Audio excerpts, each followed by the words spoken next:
good. Hello, Okay. everyone, dear colleagues, distinguished guests. Thank you so much for joining this a special session of the UN Youth Compass. My name is Gennaro Godoy, and I'm here with Narinem, my co-moderator for today. You want to say hi? Hello, everyone. Yeah. So my name is Neri Mengzara, and I will be here with Genaro. So welcome everyone, and if you have any question or anything for help, don't hesitate to ask us for sure. Thank you. So, well, Sorry, guys, I forgot the screen. yeah, okay, I need to make it so you don't see this over here. Maybe, Marian, can you share screen? I share the screen. Yeah. Yeah, just one moment.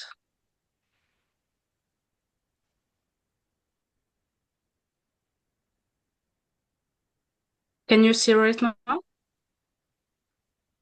Okay, got it. Yeah, but we don't see the presentation. We see the screen. Just 1 second, please. All right.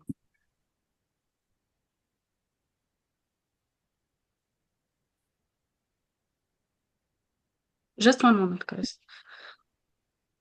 Hello, how's everyone? Hello, Rasan. We're doing This is good. Just having a little bit of technical issues, but we're gonna be starting really, really soon. no worries. I just have I have a concern regarding the can I close my camera during the session? Yeah, of course. You feel Oh, you can turn it on or keep it closed as you feel comfortable. okay, and my second concern is, are we gonna have a certificate after the end of the session? For this session, we did not plan to have any certificate, but we are going to probably have one for after we finish all the activities for the Global Youth Conference. We All will right. definitely have something to certify that you guys participated. But if you want, you can, make a post or in LinkedIn or something that you're participating in this session. Of course, of course. Thank you so much. Okay. So let's restart the recording and we can continue. And we cannot see the full screen So yet. I guess the screen is shared. Yeah, but we don't see it full screen. I don't see if I don't know if you can. What about now? Perfect, perfect. All right.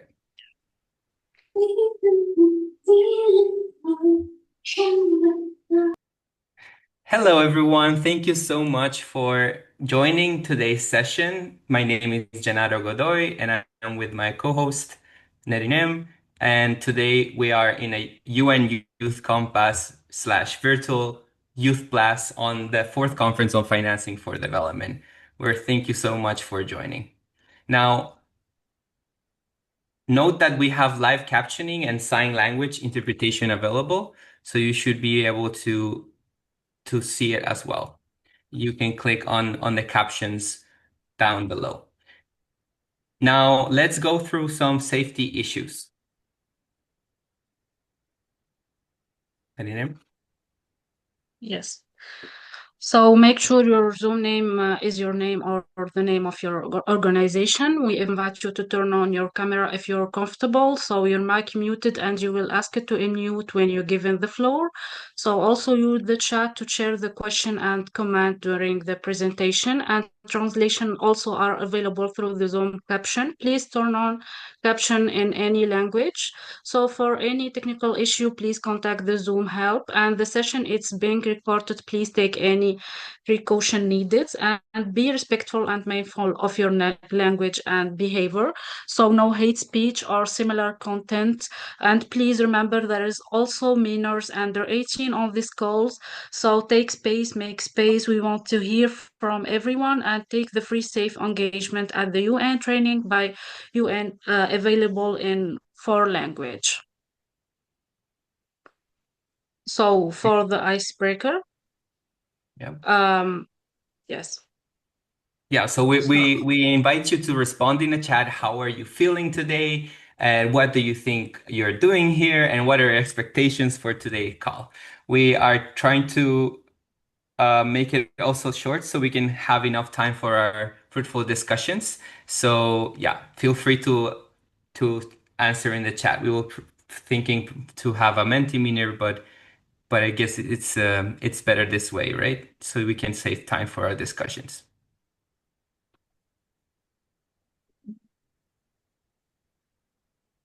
So I see there are people feeling great. They're also hopeful for getting answers on our question of FFD. We're gonna have time for that. Very positive vibes. Yes. Awesome. Thank you, everyone. Yeah.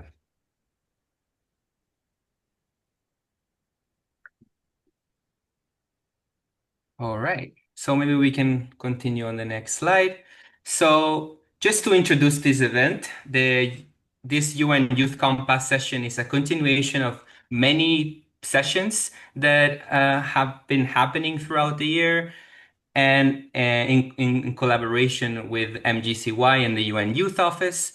And as you might know, the Financing for Development Youth Constituency is part of MGCY. As you can see, there's many constituencies and working groups, and this is one that is following the Financing for Development process. So next slide. So you can see So our engagement started, our engagement started back in the first session on in Abu Dhabi, and we have been engaging throughout the process with young people participating in the prep comms in New York and contributing with our youth voices all around the way. So just so you know that this is not a siloed engagement, but something that have been building and we plan to build even further. And for this event, we we will hear encouraging messages from our high-level speakers. We will receive insights from very dedicated people engaging in the thematic areas of financing for development, and we will have the opportunity to ask them questions. Further, we will be engaging in breakout groups when we will get to shape the global youth policy brief for financing for development. So please, next slide. And now for our first round of speakers. Go ahead, yes. Nadine. So we're going to introduce our speakers and our presenters. So we will start with Dr. Philippe Collier. It's an Assistant Secretary General for Youth Affairs in the United Nations. So welcome, Dr. Philippe. I hope Hello, you're doing, I yes, hope you're how are doing you? great. I'm good, I'm, thanks for asking. that's So, great. yes, so for each one of our participant, we have a small introduction to them, and I hope each one of them will like the introduction about him. So Dr. Philippe, it's a pediatrician from Bulgaria, was appointed as the first ever Assistant Secretary General for Youth Affairs in December 2023 at the age of 32. He led the UN Youth Office, focusing on the integration youth perspective into global policy making. Welcome again, Dr. Philippe. Thank you, Then, Neriman. thank you. Then we have Mr. Ziad No, but Mahmoud. let's go one and one. Let's just let Okay, Felipe speak I'm sorry and for then we that. Okay, introduce you. okay. That's great. That's great. I love the freshness of this conversation, and thank you, Neriman, and thank you, Genaro, for welcoming us. It's my real pleasure to be with all of you. Good afternoon, good evening, good morning, good night, depending where you're joining from. My name is Felipe, and as Oh, Neriman was sharing, since December 2023, I serve as the United Nations Assistant Secretary General for Youth Affairs, and it's my pleasure to be with you. here in this very important conversation. And first of all, let me begin by thanking, especially and more importantly, to the Mayor Group for Children and Youth for convening this conversation together with us and together with the United Nations Department of Economic and Social Affairs and all the partners to the Financing for Development for conference. Thank you for bringing us in this youth-friendly briefing, and I hope that you find this conversation youth-friendly, you know? And I notice a lot of positive vibes as we start this briefing ahead of the 4th International Conference on Financing for Development that is happening in a few weeks in Sevilla, Spain. And more especially than even to thank the organizers, thank you to the many young people that are joining from different parts of the world. And not only the ones that are joining this space, but especially all of you that have been contributing with your time, your energy, and your ideas to make this session and all the process possible. You know, in my capacity as head of the United Nations Youth Office, I want to share that this briefing is also part of a broader commitment when it's about ensuring that young people can meaningfully participate in intergovernmental processes.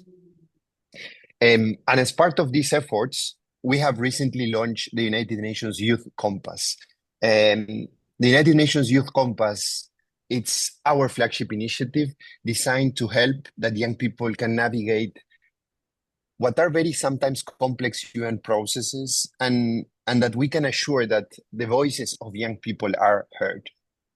And the Youth Compass for us is not just a tool, but it's a pathway. It's about connecting young people to opportunities. It's about providing practical resources. And it's especially also about helping to amplify their role when it's about shaping global policies. And the UN Youth Compass, it's also about connecting the youth space, making that collaboration is a norm and building a true network of networks. And I hope that you feel that this space stands as an example of what collaboration looks like, uniting youth organizations, uniting institutions, and civil society. Because the Youth Compass that we are shaping together is built on a very simple principle for us, you know, that youth participation must be accessible, inclusive, and impactful. Maybe many of you know that last September, through the Pact for the Future, world leaders made concrete commitments when it's about strengthening meaningful youth participation at a global level. And governments, member states of the United Nations, recognize that we cannot achieve sustainable, just, and equitable solutions without engaging young people from all backgrounds and circumstances when it's about decision making. We are determined to contribute to turn these commitments into reality. And these kind of spaces are concrete examples when it's about sharing information that is accessible to young people. And it's about really demystifying the processes and ensure that young people have the tools to effectively engage and influence global processes. You know, for all of you that you're here, I'm sure it's not a surprise if I tell you that across the world, young people are already driving change, that young people are pushing for climate justice, for equity, for peace, and accountability. But too often, young people, you're all young people, you face serious obstacles, lack of financing. Because the truth is that the global financial architecture remains deeply unequal. Youth-led organizations face significant barriers when it's about accessing funding. Rigid criteria, complicated applications, and limited direct funding streams make nearly sometimes impossible for many young people to participate and to fully or scale their work. And this isn't just a financial issue, it's a justice issue. Because the same communities that are least likely to access funding are also the least represented when it's about decision making. And if we continue to exclude their voices, policies and financial strategies will fall short of real transformation. So I think that I hope that the upcoming Financing for Development conference is another opportunity when it's about moving words to action. And this is time to push for accessible, for flexible, and for sustained financing for youth-led work. This is aligned with the Pact for the Future. And this is about building capacity. This is about building networks. And this is about influencing, our capacity to shape global agendas. So going back to the beginning, thank you for being here. Thank you for showing up. Participating in spaces like this is not just about being heard. It's about building expertise. It's about sharing your knowledge. And it's about helping to shape decisions that will impact generations to come. We are committed in the United Nations and in the United Nations Youth Office to ensure that young people have access to the information and the tools that they need to engage meaningfully. Because when young people are truly included in decision-making, we make better and more sustainable decisions for all, not only for young people. So thank you. And I hope you take full advantage of this session. We have a lot of time together and use this opportunity also to ask questions, to share your insights, and to connect with others. Because your participation is not only welcomed, but your participation is essential. So I look forward to the upcoming discussion, and thank you once again for being here. So Neriman, Gennaro, the floor is yours again. Thank you so much, Felipe, for your wonderful and inspiring words. And I feel that the young people around here are inspired, but also they share deeply the constraints that were mentioned about how youth-led initiatives are empowering action on the ground, but also they are very disconnected on how the financial system works. So we hope to make effort on and progress on that regard. And thank you so much for your words again. Now we are going to jump to our second speaker of the day. Let me just make sure that we can share screen. So, oh, it's not working for me. Maybe Kate can, yeah, perfect. So thank you, Kate. So the next speaker for today is Siad Mahsani. He serves as the Intergovernmental Affairs Office at the ECOSOC Affairs Branch of the UN Department of General Assembly and Conference Management. He plays a pivotal role in facilitating the work of the General Assembly Third Committee, which addresses social, humanitarian, and culture issues. So thank you so much, Siad, for participating today. And Hello, yeah, hello, Gennaro. Hello, all. Good morning, good afternoon, good evening to everyone. It's always such a pleasure to join you at these Youth Plus and events, and I want to thank the organizers for the invitation and for bringing us together today. Of course, it's a real privilege to be part of this very vibrant gathering of young change makers who are committed to shaping a more just and sustainable world. As mentioned, I work with the Third Committee. I'm Secretary of the Third Committee of the General Assembly. I also work with the Procedural Secretariat supporting the Economic and Social Council, ECOSOC. And through these roles, I've really had the opportunity to witness how youth engagement is influencing global policy spaces. And today I will briefly speak to ECOSOC's role in the UN system and how it connects to the financing for development process, especially as we're looking ahead to the 4th International Conference on FfD in Seville. So ECOSOC, as you all know, is one of the UN's 6 main principal organs. It's tasked with advancing international cooperation on economic, social, and environmental issues. It really serves as a bridge between global policy and on-the-ground action, coordinating across the UN system and beyond to address the world's most pressing challenges. One of ECOSOC's strengths lies in its ability to convene diverse actors from governments, UN agencies to civil society and youth. This inclusive approach is especially critical when it comes to financing sustainable development. Mobilizing resources, aligning investments with the SDGs, and ensuring no one is left behind requires all voices on the table, especially those of young people. So I'll turn to the ECOSOC Youth Forum because it is my favorite ECOSOC segment. And you know it very well, held annually, and this is a key platform for this engagement. It's not just a space for dialogue, it's a space for influence. Youth participants don't just observe, they shape the agenda. They bring forward solutions and challenge assumptions, as well as hold institutions accountable. So financing sustainable development requires innovative thinking, intergenerational solidarity, and accountability. And as ASG Paulia just said, youth must be at the center of these conversations. So this model of engagement is particularly relevant as we prepare for FfD-4. The global financial architecture is at a crossroads. Both ideas and fresh perspectives are needed to tackle debt sustainability, climate finance, digital inclusion, and equitable access to capital. Young people are already leading in these areas through entrepreneurship, advocacy, and innovation.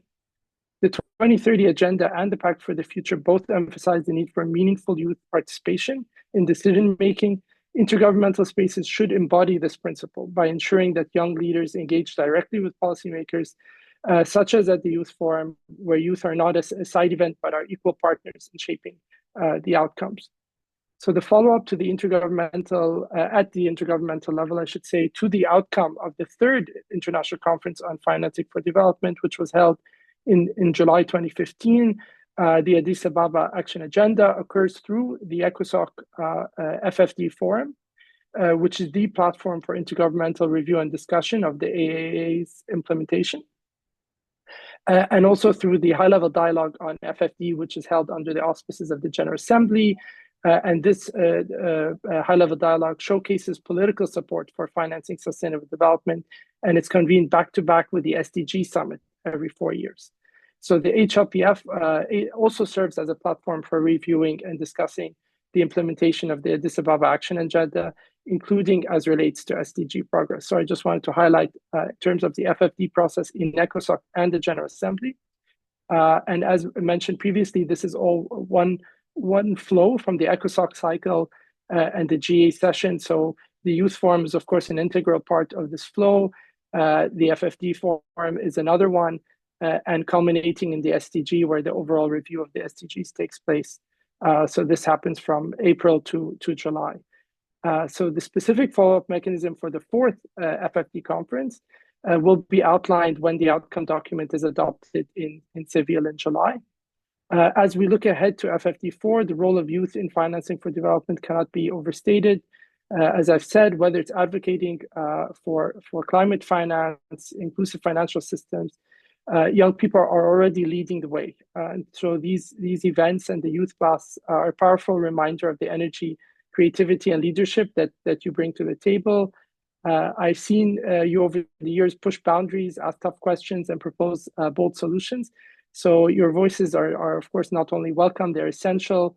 And your inputs have already filtered through the various preparatory processes that I mentioned. And I look forward to seeing your participation at the conference itself in Seville, including through all the events and roundtables that will take place. Thank you very much. I will have to leave at 8:30 p.m. for a meeting with the Third Committee and the Human Rights Council in Geneva, but I am, of course, available later on to address any questions. And thank you so much again for this opportunity. Thanks.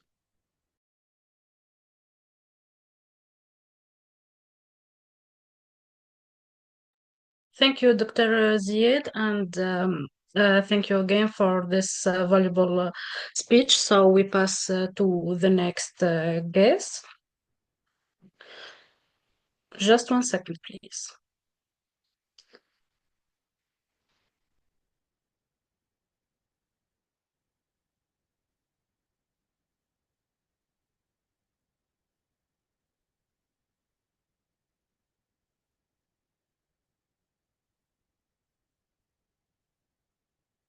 So it's Shari Spejel. So it's the Director Financing for Sustainable Development Office.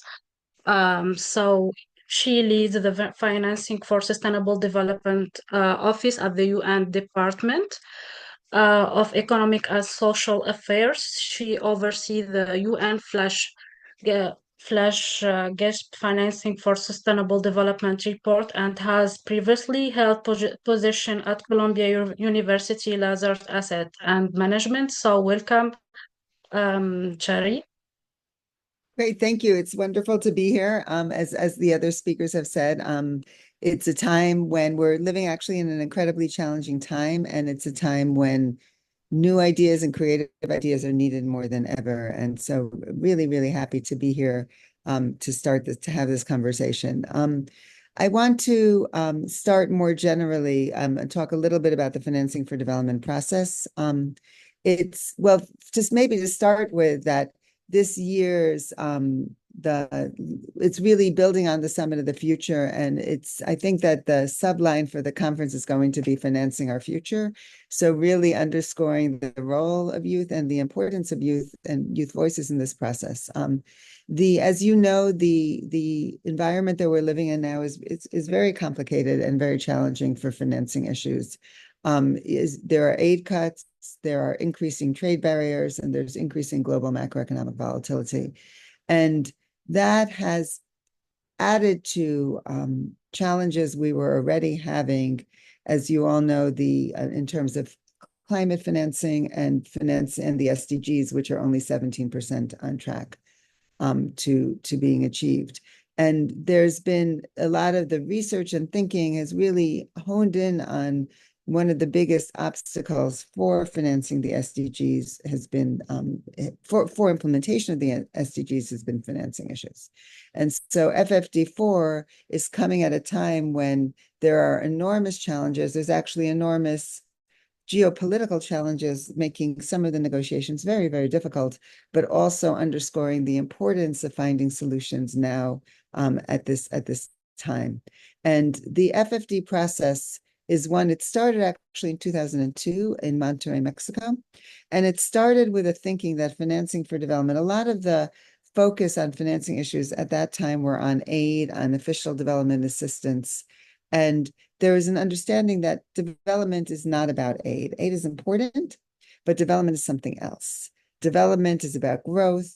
Development is about industrialization and growth and sustainable industrialization and what that means. And so starting in 2002, there was an understanding that financing for development is not just about aid. Aid is one of the chapters, but that is actually about all public resources, domestic and international, private resources, and how they're used properly and effectively for sustainable development and aligned with public goals, and about the policy frameworks, both domestically and globally, that set the rules for how that financial system works. And so a lot of the thinking that we have in FfD is how do we set the financial architecture, particularly the international financial architecture that was developed, where the main pieces of it were put in place over 80 years ago in a world that's very, very different today. And what should that look like to be able to set the right incentives and right structures so that we can all achieve sustainable development? And so and that's basically what this conference is really thinking about and trying to do, is to say, what international agreements do we need, and how can we change the structure of the financial architecture to put in place a system that can act in the benefit of everybody and in the benefit of sustainable development for our future. And sustainable development in this very broad sense, as I think you all know, of environmental sustainability, yes, but also social sustainability, poverty, inequality, health, education goals, as well as economic sustainability, to have long-term sustainable and sustainable and equitable growth. So the solutions that have been discussed have really been put into two buckets. The first is filling the financing gap, really calling for an impact-focused, large-scale sustainable development investment push. So it's large scale, it needs to be big. We know that there's a $4 trillion gap, but it's not a billions to trillions agenda. It's really focused on impact. How do we ensure that money comes, but doesn't just come to fill the gap, but comes to make sure that the money goes to places where it's needed and goes and has impact for all of us to reach public goals. It has to be publicly led. If we're talking about sustainable development goals and public goals, they have to be led by the public sector. but because the public sector has set, and it's all of us, all of our goals, but that there is an important role for the private sector in terms of leveraging the private sector and leveraging private sector innovation. And so that has to be done, however, understanding what private sector incentives are. I think in 2015, when I first came to the UN, a little bit before that, there was this view that, well, the private sector will change and it will suddenly go ahead and invest in all of our futures and not be for profit. And I think there's a much deeper understanding now in the UN that that's not the case, that the private sector does and will, the majority of it, probably continue, the biggest part of it, continue to maximize profit, risk-adjusted profit, even if there are parts of it that do think about sustainability more generally. But that if we want to get the system right, we have to put in place the right incentives to align the private sector to invest in and be aligned with sustainable development. And a big part of this is are also the issues of debt. So I think this was already mentioned, but right now many countries are spending more on debt servicing than on health and education and other social needs. And debt servicing is really, there's some countries that we've spoken to where debt servicing is 70, 80% of their budget. And so there's clearly not any funds left for investments in health, education, in our future, and in youth as well. And so the question is, how do we address the financing gap? How do we deal with the debt overhangs? And part of this is to have ambitious architectural reform. One, to facilitate the investment push, to make sure that financing is affordable. The second is to address shocks and crises. And the third is governance reform. Because right now, the voices of developing countries are not heard in many parts of the international system, as well as the voices of many other voices of youth, et cetera. And so one of the purposes of the FfD process is to bring all voices together so that everyone's voices and everyone's ingenuity and everyone's priorities, but also ingenuities and ideas can be brought to this process. There's several, I'll be very quick now. I just want to note that there's several links in the FfD outcome document that's being negotiated right now. There's several links to youth already. And I just want to mention some of what those are.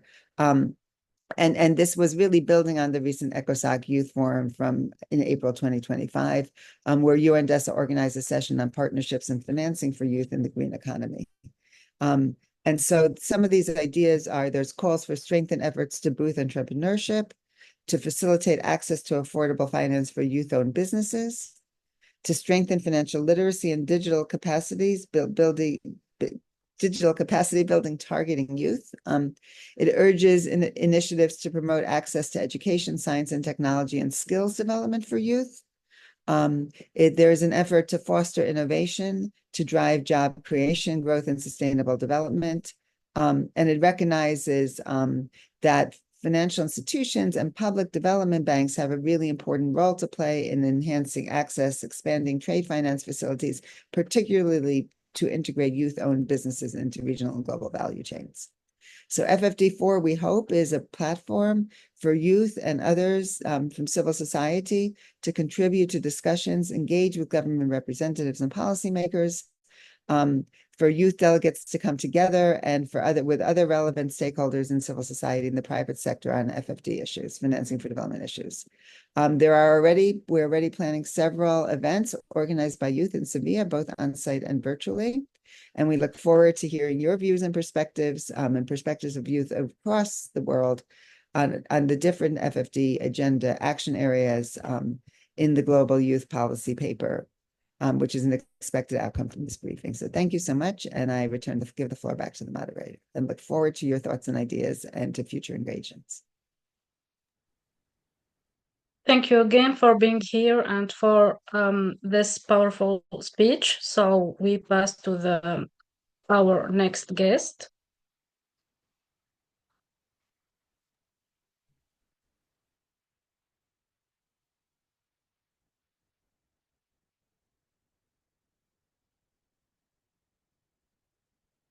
So It's Genaro Godoy. It's the Global Focal Point Financing for Development Youth Constitution, major group for children and youth. So Genaro serves as acting global focal point for the FfD Youth Constitution within the major group for children and youth. In this role, he supports meaningful youth engagement for FfD-4.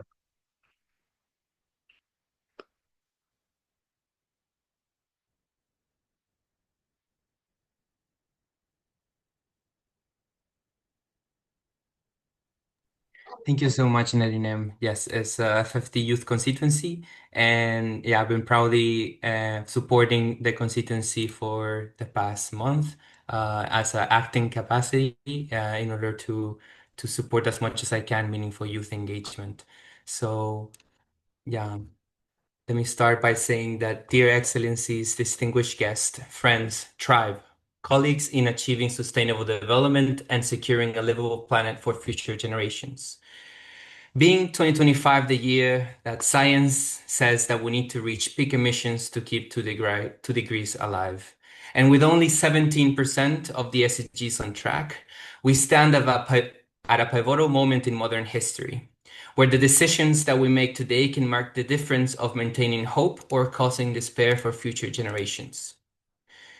And the fact is that, yes, financing SDGs is key to secure a safe and dignified future for children and young people.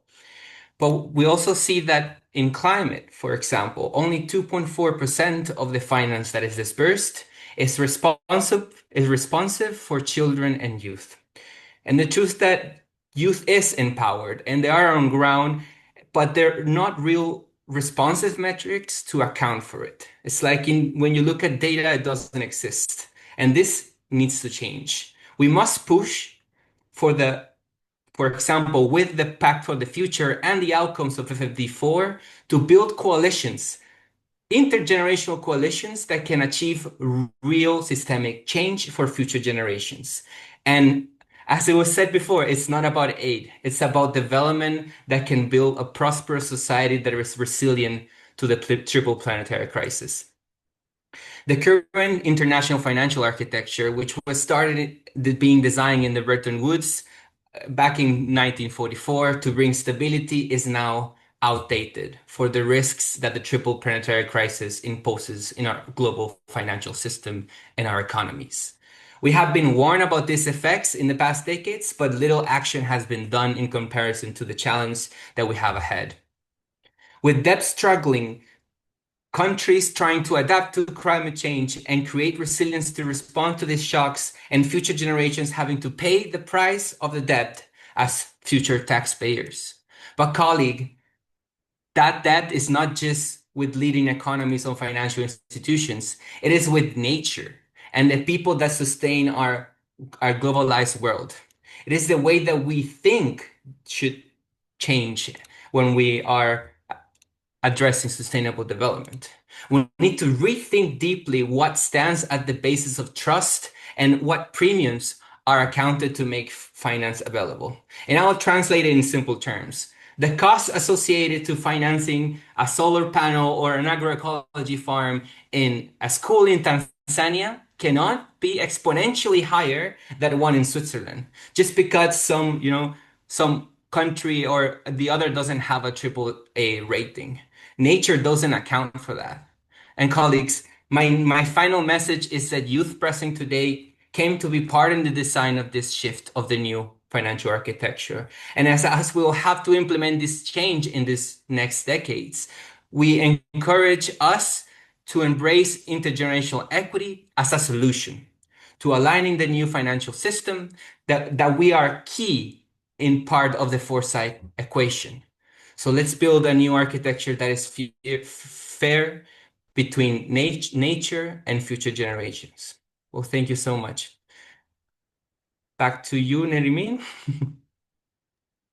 Thank you, Genaro, for this beautiful speech, and we pass to our next guest. So just one moment, please. Kate is already sharing the screen, by the way, so you can just present the speaker. Yes. So it's Emilia Reyes. So she's a program director, policy and budget for equality and sustainable development, Equidad de Janeiro, and she's a prominent feminist advocate specializing in gender-responsive public policy and budget. She convened the Women Working Group on Financing for Development, and she held leadership role in various UN process, including the high-level political forum. So welcome, Emilia, and we are happy to invite you here. Thank you so much, colleagues. I'm very happy to be in the session with you.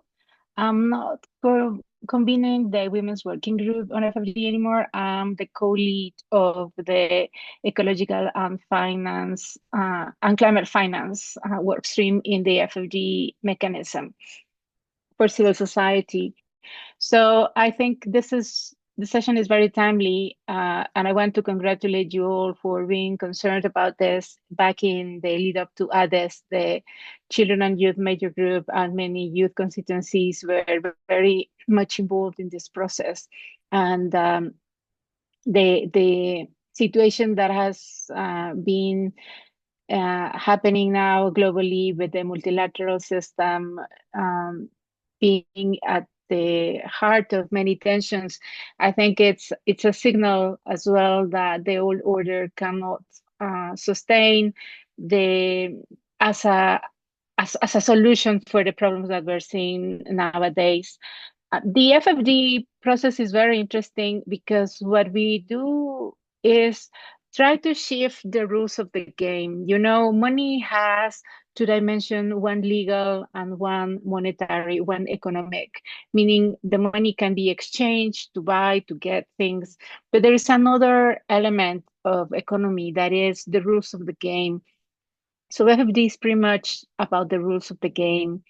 And so what we want to do is change that so that we make it more inclusive, more fair, more equal, more balanced, more democratic. So that is all about what is at the heart of this debate. We know that the current system cannot handle anymore all of the tensions. Actually, it is at the heart of the economic system that inequalities are being generated within and between countries, but also it's also a system that is predatory, that is extractive, and that is also unequal in generating wealth for some regions in the world, while it's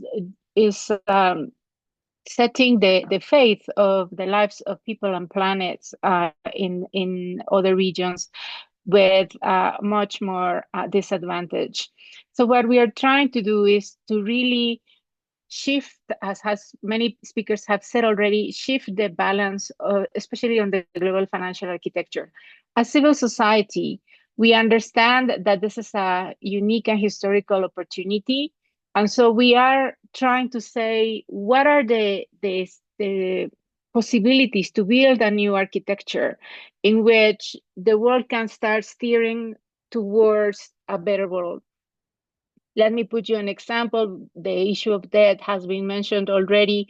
Now we see that the Global South is fighting very strongly to get a debt convention that will help address all of those issues in a space that is multilateral, that is universal, meaning that all of the countries, no matter how small, no matter how poor, they can also sit at the decision table and to address their issues collectively. Let me put an example. Is if you have a company and you are negotiating your salary and your rights on a one-on-one premise, it is very hard to fight against power. But when you are in a unionized collective, then you can negotiate collectively better treatment, better access, better rights.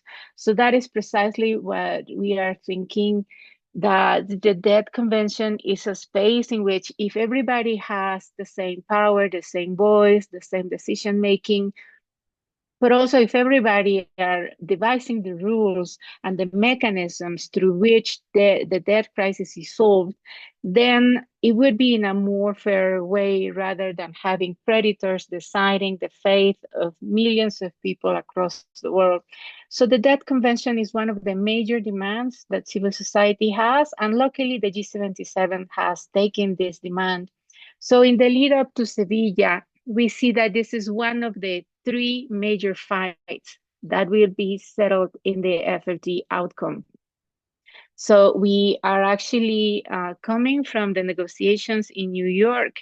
We have been told that there will be a new, there are being discussed in informal meetings. The governments are negotiating in closed doors at the moment. We are asking for access to some briefings that are also allowing us to gauge what is the state of the discussions, but also very much we want to invite the co-facilitators to keep the document open so that when we get to Sevilla, we also, civil society, have a say in how the outcome is going to be shaped in the end. The second element that is still very much at the heart of the political debate right now is a convention it's at the governance of the international development cooperation. All of you have been talking about how much all of these issues like climate, the intergenerational equality, even gender equality, health, education, so many issues need more money. But also there is an imbalance of how much capital flows from the global north to the global south. And you've seen how difficult it has been to react from the global south with the crisis of USAID and other development cooperation agencies that are shifting away from delivering funding for the global south and now are paying it, shifting it actually for a defense economy, spending on military, spending on defense, whereas all of the development issues are being left aside. So we are again pushing for a shift in the governance in which all of these issues of cooperation are addressed in the UN, not in a voluntary basis, because there are existing commitments. And so the IDC governance, international development cooperation governance is key. And this is also one of the major battles that the G77 is undertaking. And finally, there is a process of a tax convention in the UN. So what we want is that that process that is happening in parallel is not undermined by what is decided in the FfD process. This may sound very technical, but what I want to say today, I want to invite you all to help us push for message to get a debt convention, to get a new IDC governance, to leave a strong tax convention process in the UN.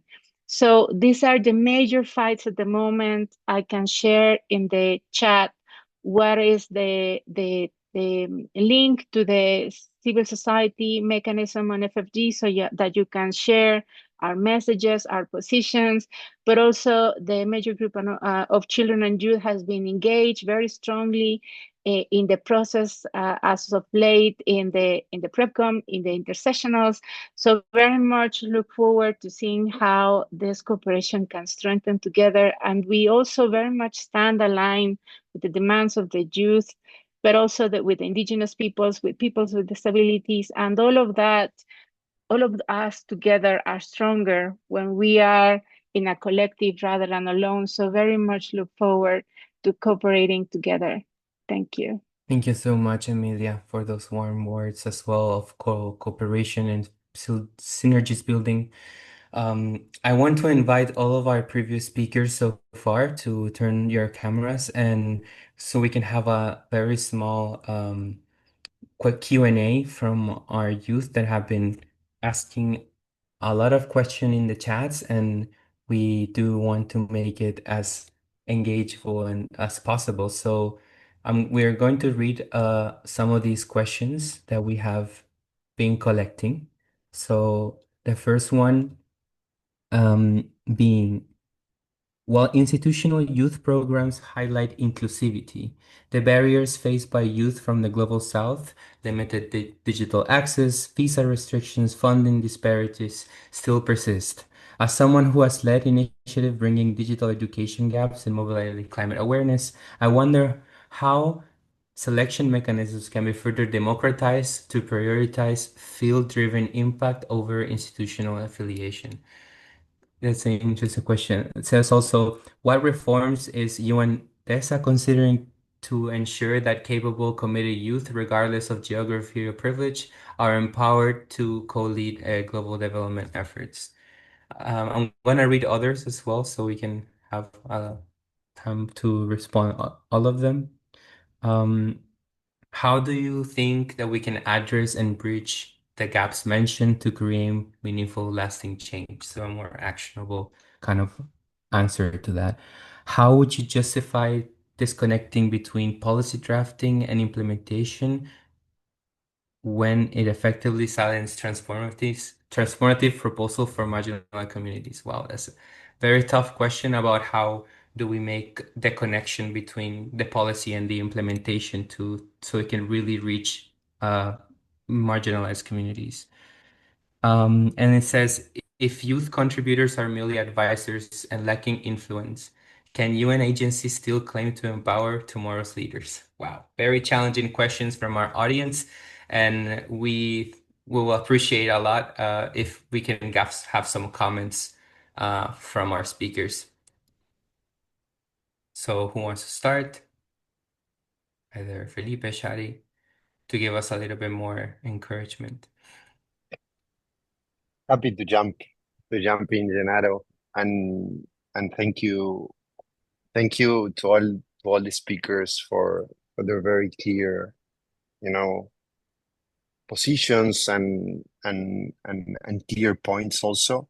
And also, I think that this also reflects the complexity, of any UN process, and I think that many of the questions raised are also reflecting that complexity of any of the UN processes, And allow me to make a general reflection also, as many of the speakers were during their interventions. I was trying also to address some specific questions on the chat that were directed to some of the points I raised in my intervention. But allow me to make a general reflection about the gaps when it's about meaningful youth engagement, and when I was making my intervention, I did mention the Pact for the Future as a very critical, moment, and why I did that point, the UN, it's a platform. The UN, it's an organization that brings together governments of the world, and it's not only about the intergovernmental part, but it's also about how to align these spaces with the participation of civil society and different constituencies that reflect the diversity of our society, This makes that anything in the UN, it's very complex, because it's about really bringing together very different parts, very different stakeholders, trying to identify which are our common things, that are the sustainable development goals, and that are the objectives of any UN process, That's the objective of this specific platform, which is financing for development, So it's really about how we can identify, instead of those things that makes us different, that are very clear because we come from different spaces, we come from different countries, we come from different age groups, and that makes us extremely different. But it's about how to identify those common things, And then it's about how these commitments are put into action, through the agency of national governments, but not only national governments, because these global frameworks are also roadmaps to be implemented by civil society organizations, by youth-led organizations, by the private sector, I think that in the last 10, 15 years, we've seen huge progress in how this platform has really advanced in incorporating, with more with more space young people's voices, and we've seen how we have been incorporating young people into global conferences, into regional platforms, into national platforms, and this is reflecting also a huge progress. But at the same time, we've seen that there's multiple gaps when it's about really bringing this into a space that really fulfills the expectations of these participants, and that's why last year during the Summit of the Future, which was really this, specific moment where governments came together trying to identify, okay, which are those huge and those important reforms that we need to put in place to really have a United Nations ecosystem, a United Nations organization that is really better prepared to be future fit, and that is better prepared to really fulfill the necessities of our societies in a very different point than 8 years back, And one of those reforms is about meaningful youth participation and recognizing that young people are not really beneficiaries of policies, but also they are key stakeholders, and that the young people are also agents of change themselves, The challenge here is that how we advance this agenda depends on many different parts of the system contributing to put this in place, So there are some responsibilities that are directly for us that we work in the United Nations system, and on that part, I have to say we have a strategy for that. We are implementing a youth strategy that we have been implemented for the last 6 years, and aligned with the Pact for the Future, we have revamped this strategy and we have identified 6 key priority areas. And happy to anyone to get more details about that, and you can enter un.org/youth affairs, and you can see what are these second phase of the strategy and what this looks like. But it's not only about global conferences. This is about how the UN is engaging young people every day, when the UN is implementing programs at the regional level, when the UN is implementing programs at the national level, at the UN, how the UN is doing when it's about promoting peace and security at every structure that the UN is promoting this pillar, or how we are promoting this at sustainable development initiatives and programs, or how we are going to do this when it's about human rights. Then we have a big dimension, which is how countries are doing this, And yes, of course, it's about creating ecosystems. It's about how we can contribute. Many young people were asking, for example, about how we are promoting that, governments have more youth delegates programs when it's about, how they are addressing any negotiation or any intergovernmental document. And I shared that we are always, all the time, advocating with the decision makers when it's about doing this and adapting all these structures to the reality of each government, because each country is different, each government is different. Yes, we have common agreed principles, but the way how we put this into practice will be different. And then we have a big dimension, which is how we can include also youth constituencies, youth-led organizations, And I think we're trying to improving how we are doing this, and that's why we are collaborating more and more with MGCY as a youth-led platform when it's about, trying to empower, trying to contribute, and how we are trying to connect efforts together, And I mentioned the UN Youth Compass, and I saw that many young people were interested in understanding more, and I hope that in the upcoming days we will be able to share all of that in our official channels, and I invite everyone also to follow us on our social media, to engage with our youth, with our newsletter, where we shared all the details about that. Gennaro, I know that many of the questions were coming from different sides, but I try to emphasize in a general response about meaningful youth participation and align with the Pact for the Future, because I think that's what I can bring to this conversation. Yeah, exactly. And I think you added a lot of nuance to that complexity that we started explaining, right? So thank you so much for your answer. Maybe Shadi, do you want to also comment? Sure. I mean, I actually was just skimming through the comment section.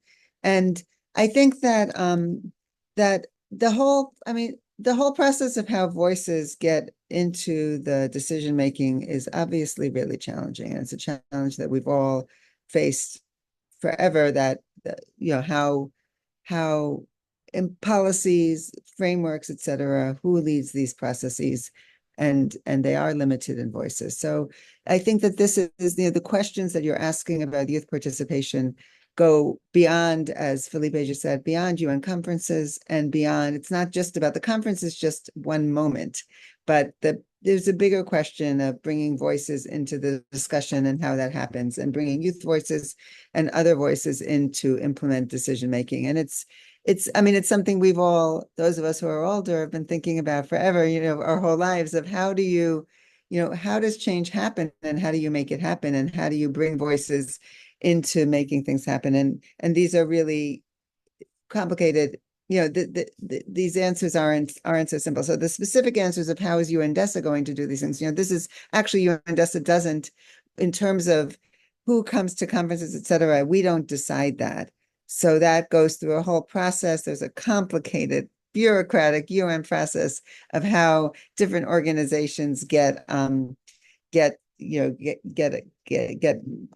not registered, but get the credentials to be able to come to conferences. And it's something that we are also working with all the time, trying to work with the colleagues who lead in that way to try to open that to more voices being heard.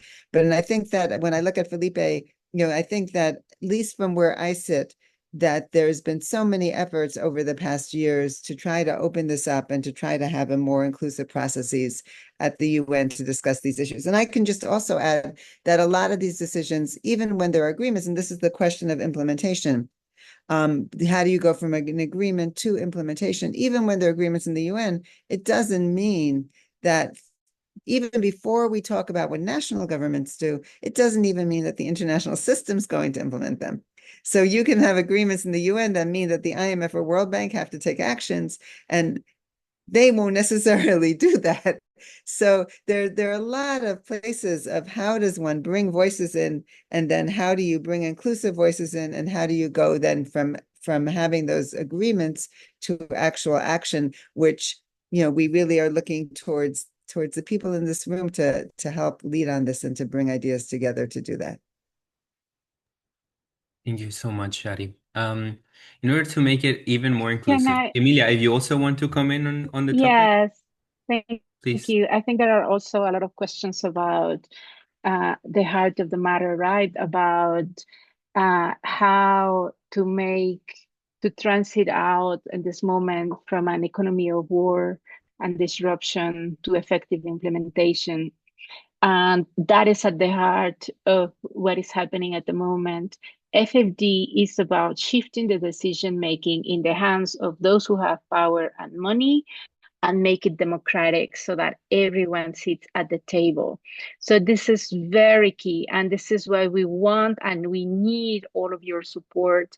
And we're actually not thinking that everybody should be in Sevilla, because as many of you have mentioned, there are realities on the ground that are so important that need to be said in the context in which they are. So we are calling for people to organize decentralized activities back home in your cities, in your spaces, organize tweetathons, send your messages, make your connections between what is the relation to debt and climate change in your communities, with the flood that recently happened, with the lack of access to funding for youth, but also make awareness about all of this interrelation. Someone was posting the lack of access to public funding because that corporations are driving away their profits to another country in the global north. So there are so many ways in which you can make your demands, organize yourself locally in the context of the Conference for Development, the FfD conference. We want people back home organizing, sharing your messages, and we will definitely show that we are united, that this is not just an isolated thing. This is a historical agenda. And let me say that we are not only talking about an economic paradigm, we are talking about a war system paradigm.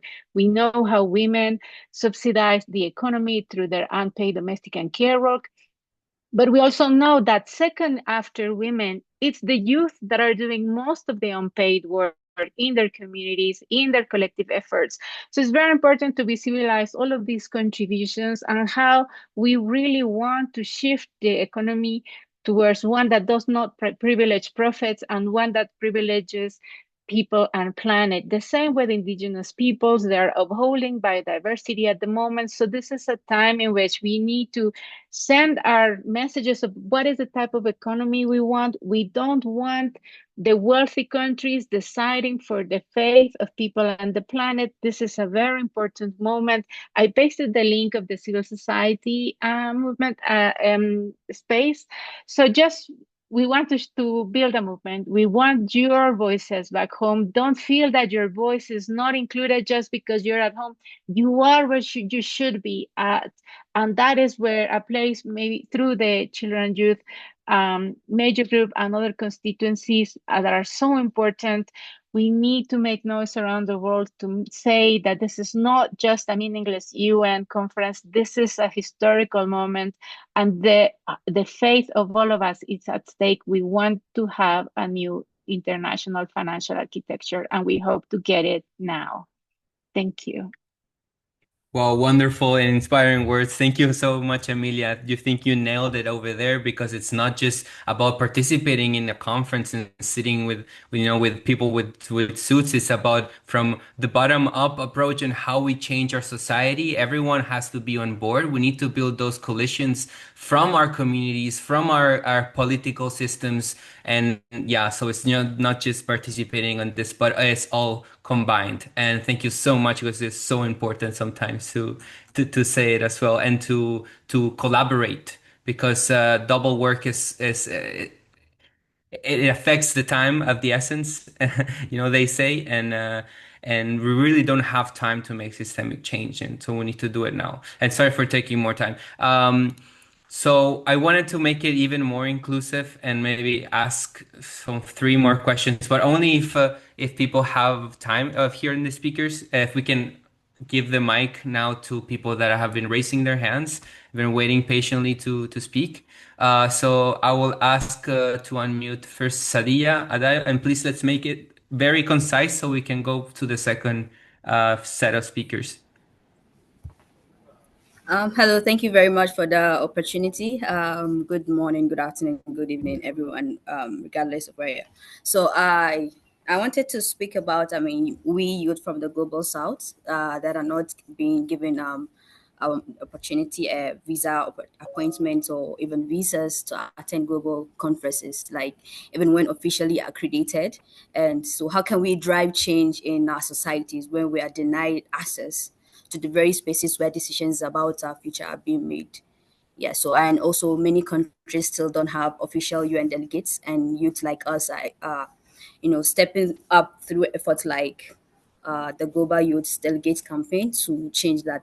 So that's basically my question to minimize time. And yeah, thank you very much. Thank you so much. I think we're gonna get two more questions. And yeah, anyone that feels free to answer them can do so. So Pramit, yours. Yeah. Hi, am I audible? Yeah. Well, thank you very much for the opportunity. Like they say, you stand on the shoulder of giants. Gennaro, you use this very wonderful term called as intergenerational equity. So in that particular spirit, I just wanted to ask a question that, there's this dynamic that we have between the global north and the global south. The global south has so many aspirations and dreams, and the global south is trying to make it clear to the global north that we need resources and knowledge transfer. So, in the experience that all the panelists have had so far with so many multilateral bodies, how do you think that we can now effectively create a bridge so that we can finally have all the promises that are made at multiple COPs, that this bridge finally connects between the transfer from the global north to the global south? Thank you very much. Very well put a point. I'm gonna ask one more, so please introduce yourself as well when you speak, so we can note that. Okay, thank you. My name is Lasisi Godwin. Can you hear me? Yes, we can. Okay, all right then. Thank you. Thank you so much. My name is Lasisi Godwin. I'm a young public health professional and SDG advocate. So my question straight up is just as regards, I'd say it's two-pronged basically. First is as regards access, and second is in respect to equity. As regards access, I know there's been a lot of talk about how young people should get into these spaces where their voices need to be heard. However, I think there's also a need to call out the instruments and the tools to be able to help them have their voices heard. It's different when we speak, and there's also a difference when our voices are heard, and then we are empowered to act upon those issues that we speak about. So it's what platforms are there in respect to giving us the empowerment to be able to make actionable steps towards the issues we speak of on these global stages. And I would just call out in respect to issues like visa, respect to issues like, sometimes we do want to speak. Last year I did get accreditation to come to ONGA, and then because of visa issues, I could not make it. I had to give my recommendations virtually. But then how can we just solve these issues in respect to restriction? So just give young persons access to these global events. And second is also in respect to equity. So talking about equity, I understand that yes, not everybody can make it up to these global events. Not everybody can make up to just these spaces where their voices need to be heard in respect to having world leaders present. However, how do we ensure that young people, regardless of age, regardless of gender, regardless of socioeconomic background, are then given equal spaces to be able to air out their concerns, air out their voices? I really would love if events like this are hosted more frequently. It's amazing that young people across the world are able to come together, share their insights, give feedback on all of these processes. So it'd be really great if events like this are held more consistently, and then have just really amazing persons with experience like Philippe, like Shabi, Emilia. Just share their insights and then have young people learn, and then we engage more with the UN process. So even if we can make it to the global events, we can always share virtually and then get insights and learn from each other. Thank you. Thank you so much, Godwin. All right, so I'm very concerned about the time, but maybe we can have some quick snapshots, 10 seconds each, responding to this. We talked about knowledge transfer, inclusivity, visas, and how to have more platforms for people to engage.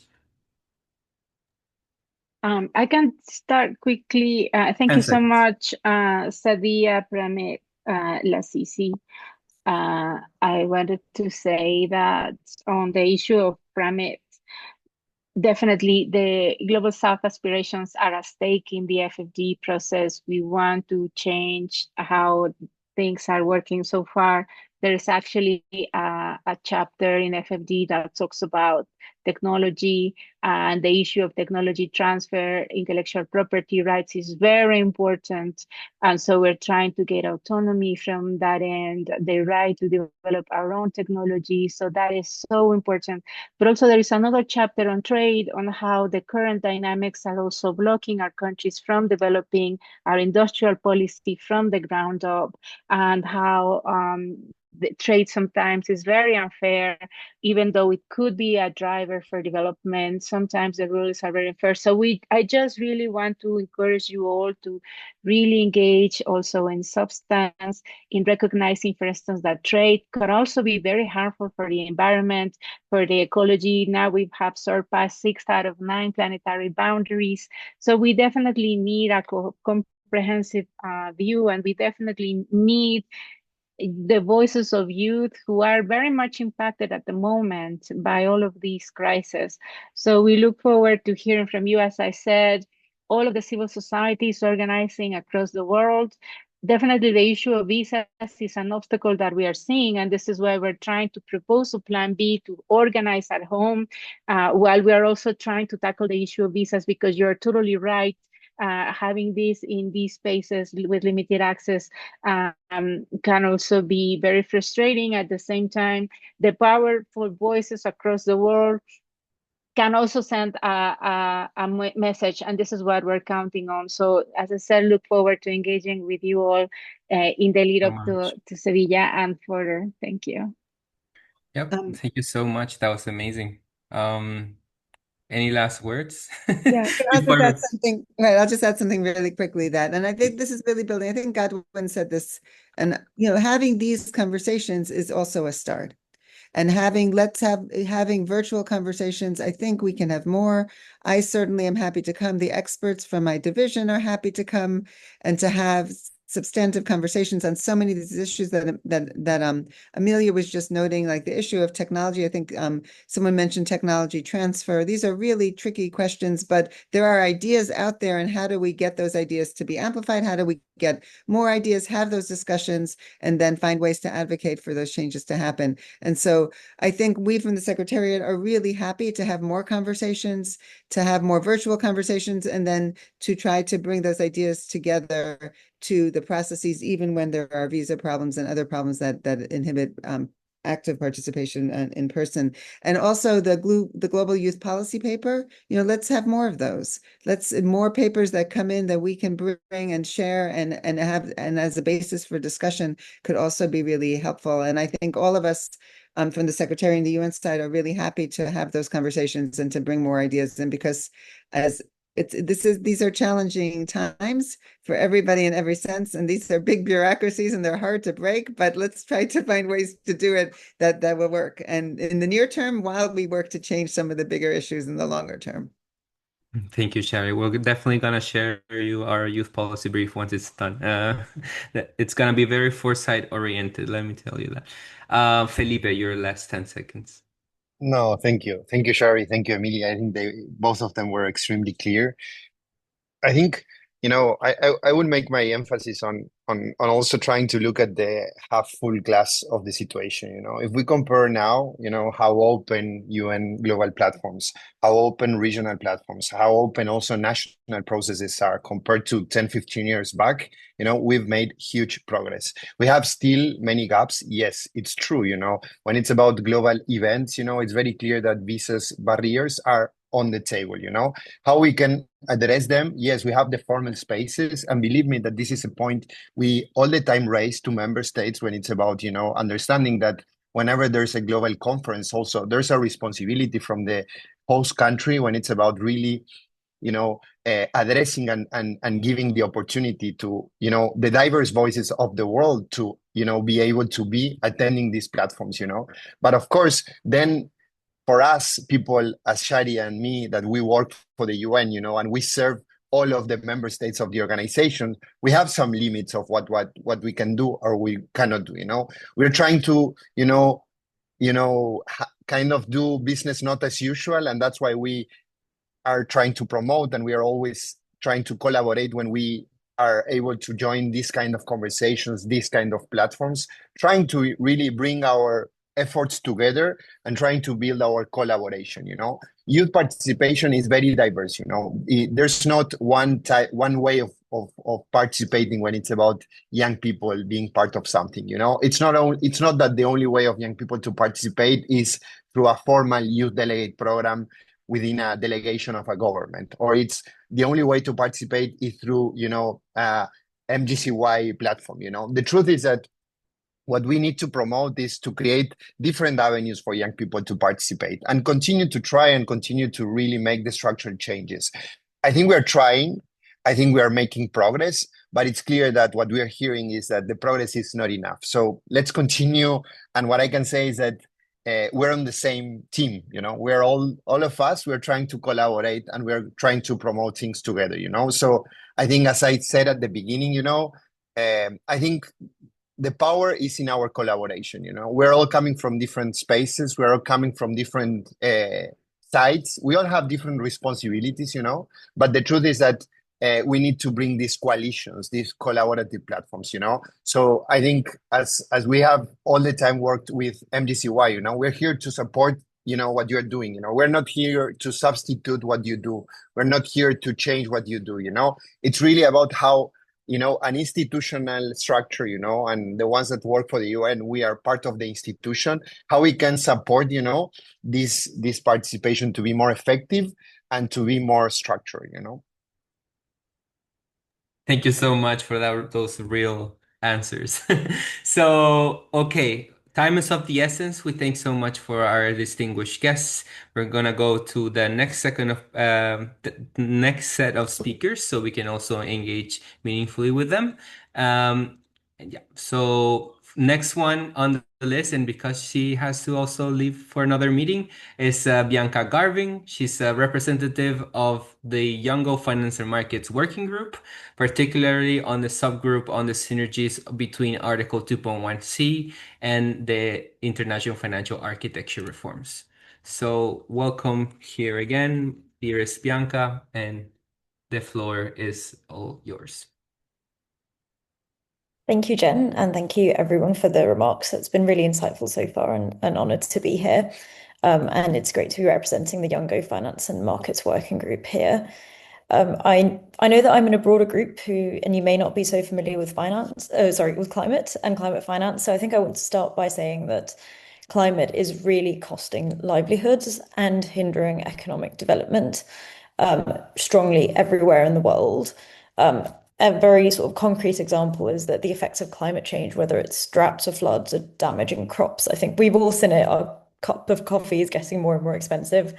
And unfortunately, these effects are disproportionately affecting people in the global south, especially the most vulnerable groups, who are women and children, and indigenous people, workers, migrants, disabled people, and youth. So we really need to include those when we talk about climate finance. And the Young Finance and Markets Working Group works on the UNFCCC negotiation items that are related to climate finance and carbon markets to try to address some of the financing issues there. We follow negotiations, we submit inputs, and all these reflect the interests of children and youth and other vulnerable groups.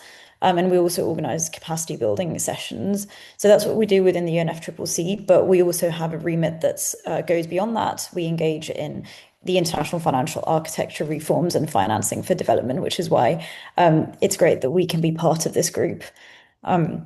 Specifically in the Finance and Markets Working Group, I'm co-coordinator for Article 2.1c of the Paris Agreement negotiations, and that basically talks about making finance flows consistent with a pathway towards low greenhouse gas emissions and climate resilient development. And that's where the international financial architecture is absolutely key, to be able to make financing flows, whether it's climate financing or global financing flows, consistent with mitigation adaptation for climate. We need a reform of the international financial architecture. And one of the goals or sort of outcomes of COP29 last year in Baku was to mobilize 1.3 trillion US dollars in adaptation and mitigation finance in the next years. And under that, to be able to actually unlock all that financing, we need this these architecture reforms. And as our speakers already mentioned, we need to, realign incentives, address some of the financing gaps and the debt overhangs that currently make up the financial system, and we just need to make those massive reforms. And within this, it's so important that we ensure that Global South voices are heard and youth voices are heard, and that's something that we advocate for under the Young Finance Markets Working Group, especially as we advocate for further the inclusion of intergenerational equity principles in climate financing. We're ourselves and the future generations, we're the ones who are going to be affected by the reforms of the policies that are put in place today. So we really need to be part of these processes as much as possible. And having us there is also going to ensure that the decisions that are made on climate financing, for instance, are made in harmony and in response to the needs of people on the ground who are suffering the most from the impacts of climate change. So really, just want to emphasize that throughout the working group, climate finance is crucial to everything, and climate finance is hindering a lot of economic development and growth opportunities. So we need to keep that at the core when we think about financing for development, and we need to think about how can we develop in a way that creates climate mitigation outcomes. And often, if you build new technologies or economic development opportunities that are done in a way that is sustainable for planetary boundaries, that creates much stronger social and economic development in the long term. And mobilizing climate finance is really crucial to support sort of climate resilient adaptation on a local scale, as well as the adoption of technologies. So I'll leave that at that. Hope I didn't go over time, but I'll leave you in the hands of my colleagues Jen and Ahmed for the questions, since I'll have to jump off shortly. Thank you so much. And yep. Now, if we can share the screen for the next speaker. Thank you so much, Bianca, for your participation and the key message on aligning also for achieving mitigation and adaptation.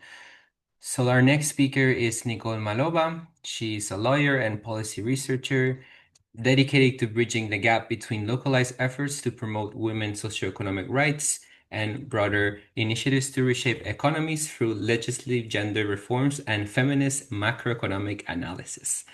So amazing nuances so we can hear about. Thank you so much, Nicole, for joining us. Thank you so much for having me, Gennaro and colleagues, and a big hello to everyone who's here with us today. Apart from, of course, representing the African Women's Development and Communication Network, FemNet is also the co-lead of the feminist work stream for the CSO FFD mechanism as well. And so in that capacity, I'll be able to share and also address some of the questions that have been coming up from the youth in the room, especially the ones from the Global South, specifically Africa. I think what's very clear from the conversation today is the question around whose future we're negotiating. And if it's the future of today's youth, why are many of them so absent from the process? We've heard about the challenges in terms of accessibility. We've heard about the challenges in terms of tokenistic approaches to be able to involve youth, but we haven't really seen why governments and policymakers should actually see past just having youth as a tick the box and actually having it as something which is actually quite transformative. So youth inclusion in the FfD-4 agenda, it's not a symbolic gesture. It's a political necessity. And across the African continent and the Global South, we've seen young people confronting the daily realities of the broken financing systems. The rising debt and the vanishing public services we've seen and we've been discussing here, the jobless growth, the climate disasters funded by borrowed money.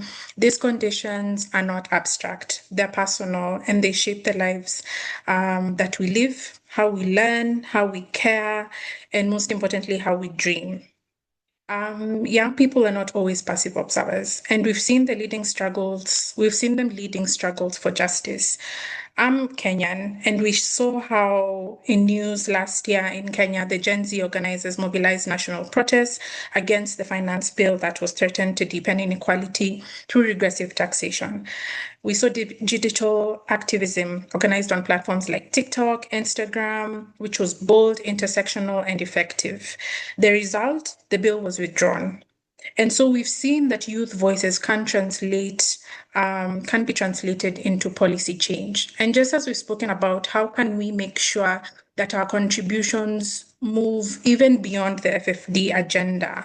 We need to think around how to be able to mobilize our voices around financing for development and why this is critical for our future, most importantly, our well-being. My colleagues who came before me talked about how making practical interventions through, for example, coordinating at home. The result is not always for us, of course, to be able to reach Sevilla, but what we want most importantly is to be able to tell the policymakers in our governments how they should be able to have inclusive policies, especially inclusive youth, into the policymaking right at home where we are. So I'll just give a bit of an advice in terms of there's nothing stopping us to be able to actually give input into how far the negotiation process has reached. There's nothing stopping us from having Twitter chats, X chats, and X spaces. There's nothing stopping us from going on TikTok. There's nothing stopping us from going on Instagram and having a live to be able to discuss how these policies impact our lives. And that is how you can be able to garner following and advocacy around the FfD-4 agenda for and beyond FfD-4, and to be able to translate it into policy change. So we've seen how, of course, from Ghana to Tunisia, youth are holding governments accountable for spiraling debt, asking why they should have to repay debt that does not serve them. And we've also seen this echoed beyond Africa. In Latin America, we've had youth who have protested against austerity and the privatization of basic services, demanding public education as a right and not as a commodity. And we've also seen in Asia and the Pacific youth-led climate movements that are insisting on debt justice as climate justice, resisting the cycle where climate vulnerable nations borrow billions to rebuild after disasters they did not cause. And so we are actually witnessing a global youth awakening to the structural injustices of international finance. But there's a contradiction. The same youth who are driving change on the streets in the communities are rarely invited into formal economic decision-making spaces. Or if they're invited, we find the modalities which are currently being faced at: tokenistic, tick the box, etc. And so we want this exclusion to end, but we also want to take the position in our hands to be able to actually make them want to listen to us. So young people are already building alternatives. We've seen youth movements across the globe advocating for care-centered economies, community cooperative, tax systems that works, and we understand that inequality is not accidental. It is designed, and we are ready to redesign it as the youth. But we can't do this alone. And that's why it's very important to be able to see that this reality is fundamentally unjust. And countries in the global south are commonly told to always, tighten their belts, while we've seen illicit financial flows and tax dodging cost them hundreds of billions every year. So it's not just a financing gap. For us youth, it's a justice gap. And that's why it's really, really critical for us. And so we need new rules and we need new voices to be able to write them. And youth inclusion in the FfD-4 agenda is not just about representation, it's about reshaping power. And I think it's very important to understand the why for us youth when we're talking about financing for development. This means our access to good quality education. It means our access to good quality healthcare. It means our access to technology, as we've spoken here, but not only to be able to come from continents which provide manufacturing tools for it, but also to actually be able to be producers and manufacturers, to be able to create an opportunity where youth don't want to be able to work for multinationals and international organizations, but want to actually go to school and return that same skill set to our continents and our countries, because the system has to be built for us to want to make it grow and to contribute to its growth. And so that brings me to the Feminist Forum. So the CSO, the feminist work stream of the CSO FfD mechanism, has also been coordinating and planning the Feminist Forum together with our partners, Women's Major Group, in support by UN Women, as well as the CSO FfD mechanism, which will be taking place just before FfD-4. So all the sessions of exchange and contributions and influence that you've been asking about, there will be some webinars which you can sign up for, which you can engage in prior to Sevilla. And this is an opportunity to actually include youth voices in the FfD-4 agenda, especially from a feminist lens. That will mean that you'll be able to actually contribute to the demands as which have been shared here today, even though you might not be in Sevilla. And so it is a political space where feminist, youth, and global justice movements come together to imagine financing through a lens of care, equity, and sustainability. So we invite all of you, youth engaged in justice movements, from climate action to economic rights, to be able to take part in the Feminist Forum. Whether you're a student organizer, a young feminist researcher, or a community mobilizer, it's very critical that your voice matters. And this is where we connect struggles and craft demands that speak to the future we want. And to the policymakers who are here, UN officials who are here as well, our ask is very clear: open the space, fund youth participation, engage our expertise. Young people are not lacking capacity. You've seen here very well what we are lacking is we lack access. And so let's not wait for another generation to inherit a financial system that is unaccountable, that's extractive, and that's exclusionary. Let this be the moment where we say enough is enough. Let this be the conference where financing for development becomes inclusive, feminist, and future-facing.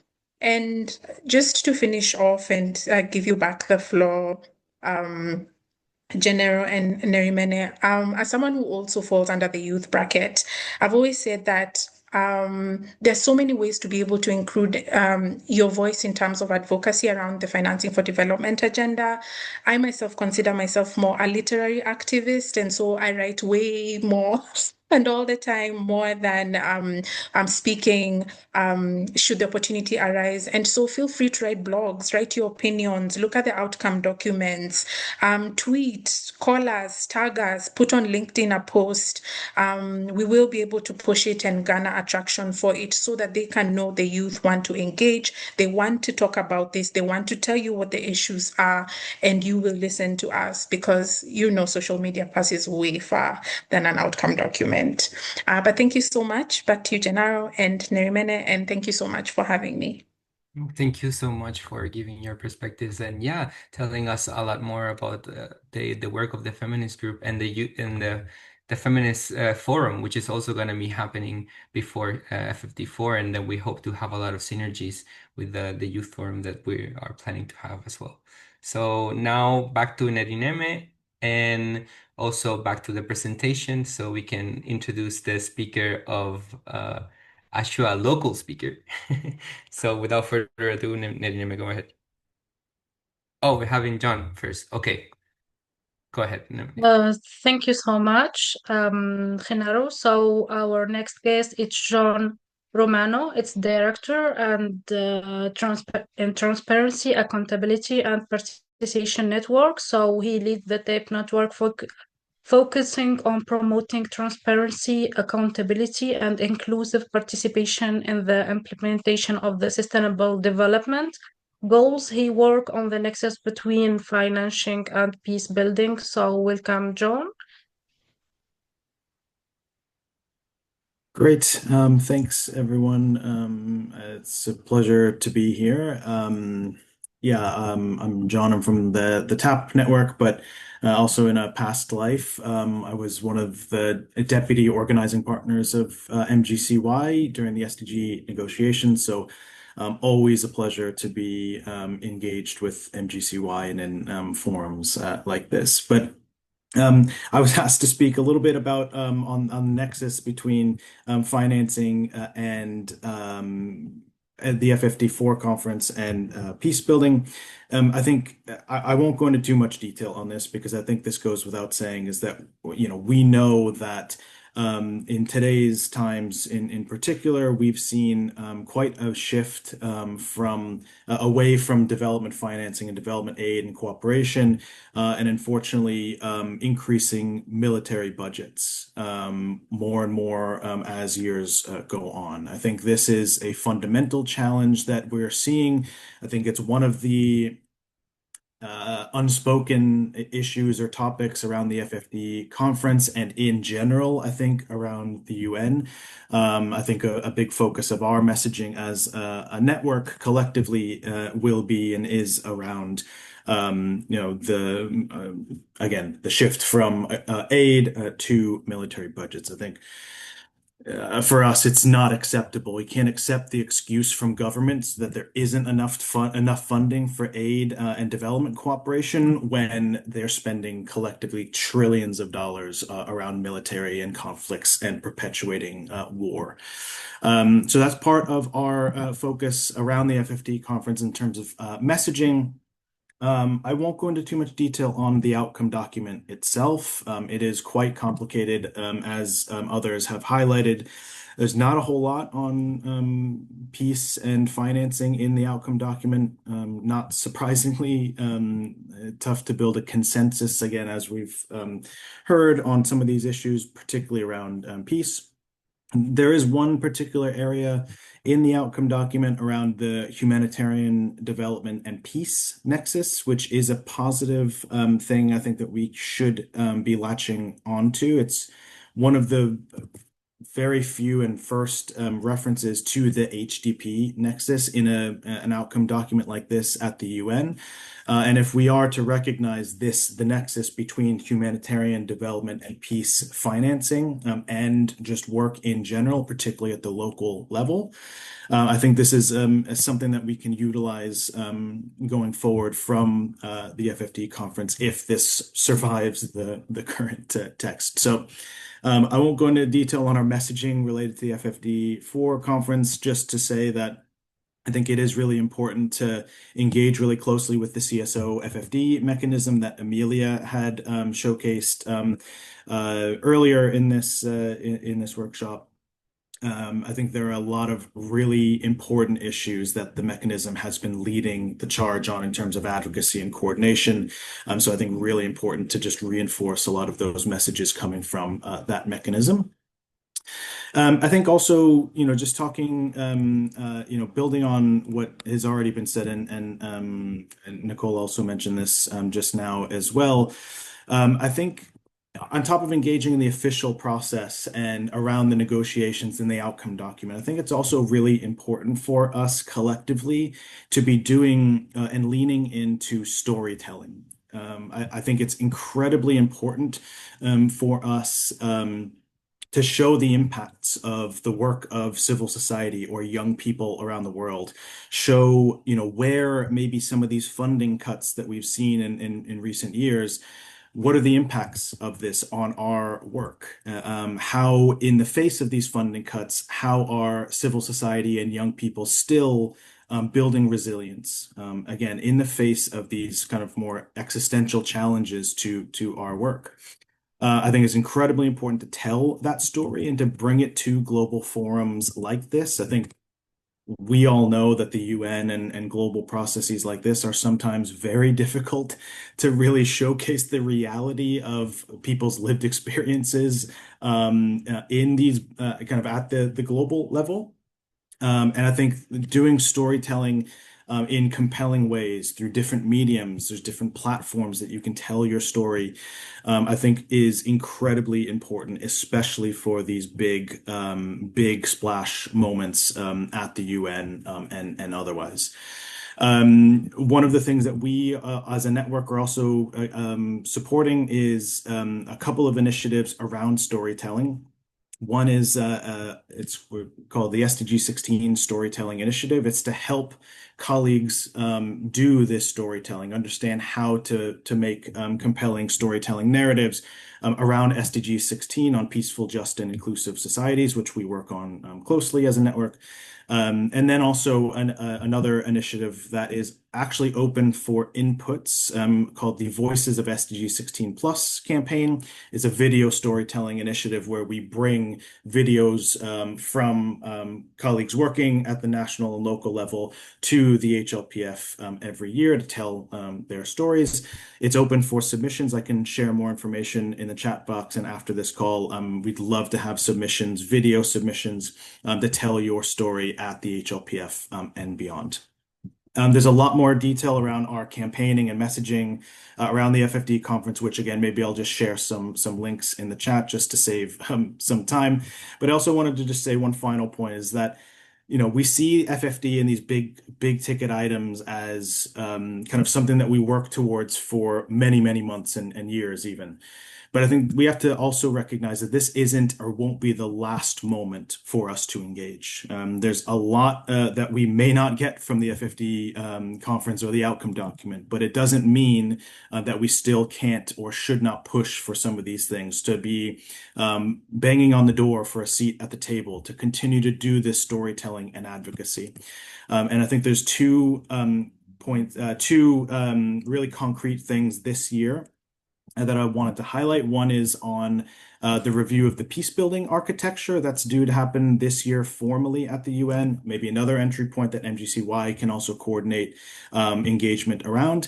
And then there's also an outcome from the Pact for the Future, the Summit of the Future, which is a Secretary General report on global military expenditures. That's also expected to come out, I think, at some point this year as well. And there will be an open process, we hope, or we expect from that as well. So maybe another area for MGCY to also engage. So just to say, yes, important to engage in FfD-4 in this process, but also really looking forward to MGCY's continued engagement in the follow-up to FfD-4, but also some of these other related processes that we also need to be engaged with and contributing to as well.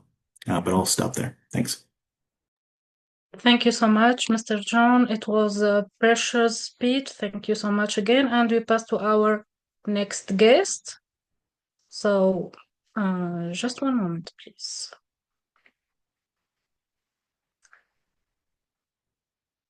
So it's Angel Perez. It's the representative of the Spanish Youth Council. So he represents the Spanish Youth Council, an umbrella organization that amplifies youth voices in Spain and across Europe. He is the responsible for the international affairs and climate change. So welcome, Angel.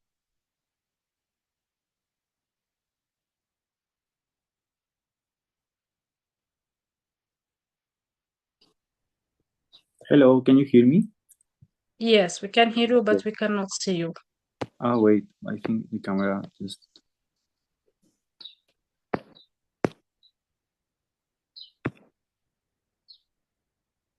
Can you see me now? I don't know, it freezes once you started. We cannot see you. It's dark screen, but we can hear you. Okay, wait a second. Take your time.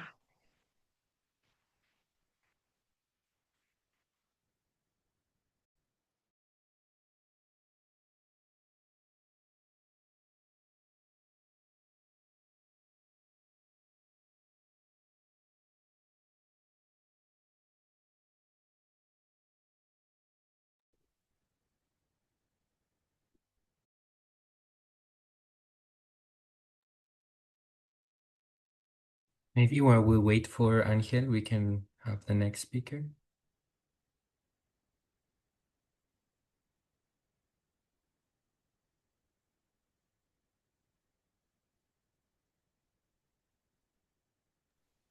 Okay, so we share the screen. So it's Lucia Perez. It's the representative of International Federation of Medical Student Association. So Lucia Perez represents EFMCA, focusing on the intersection of health and financing. She's advocate for youth engagement in health policy and financing discussion at the international level. So welcome, Lucia.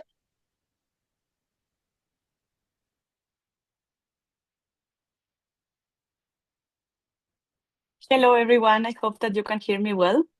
Yeah, we can hear you well. Welcome. Okay, super. Thank you so much, and thank you so much for the invitation and for having me today.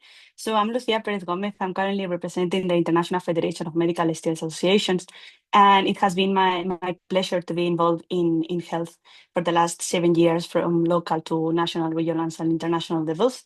These conversations comes at a very critical moment because we just finished a World Health Assembly in Geneva, and financing has been like a very important topic this year. You will be wondering why it's important, the intersection of health in financing. And I always like to share that health is a topic that should be bring to all the agendas, because we are playing with our own lives and the lives of our loved ones. So we cannot deliver on the SDGs or on equity without financing health as a fundamental investment. And health is a right, but it's also a smart investment. Access to healthcare is a human right, and the universal health coverage is the materialization of that right, embodying the commitment and promise that every human being should achieve the highest standard of health possible. If we have a look at the FfD-4 outcome document, it rightly reaffirms the need to close financial gaps in essential public services, including health, and also investing in people's well-being. But how are we doing this? Because yet, health remains chronically underfunded, especially in the most vulnerable communities. Universal health coverage is a promise that no one should fall into poverty because of illness. But yet, half of the population worldwide still lacks access to essential health services, and 2 billion people face financial hardship due to out-of-pocket spending on health. I would also like to highlight here that we are in a very important year because this high-level meeting is going to happen on non-communicable diseases. That is a topic that, as you can see, it's health. So from heart disease to mental illness, the burden of NCDs is rising sharply, especially among young people. And these conditions are often preventable, yet they receive only a fraction of health financing. And what is our role as youth? It doesn't matter where you are coming from. It doesn't matter your background. We are all recipients of health services. We are patients, we are caregivers, we are advocates. And we are not future leaders. We are currently leading already, even though it doesn't matter where you are coming from and which is your background in this advocacy. But we are disproportionately affected by mental health gaps, underfunded sexual and reproductive health services, and financial barriers that force us to delay care or take on debt. Without adequate, equitable, and progressive financing, UHC will remain a dream and not a solution. In the current outcome document of the FfD-4, it's true that it's talking about the investment in well-being and essential services, and also into inclusive governance and youth capacity building. But how are we doing this, and how are we going to lead this as youth? Right now, we are in a very critical situation because, yes, we are doing things well. And as you have discussed, youth, we can see how youth are included more and more into different processes. There is still a lot of work that needs to be done. We need to prioritize public financing for UHC, including here primary healthcare and non-communicable diseases prevention. We need to include youth as co-creators in integrated national funding frameworks and health budgets. And we also need to address financial hardships in health through a stronger social protection and pool payment mechanisms. I would also like to highlight something very important here is that all these discussions that we are having right now regarding international financing also affects the different campaigns that we carry out at local and national levels.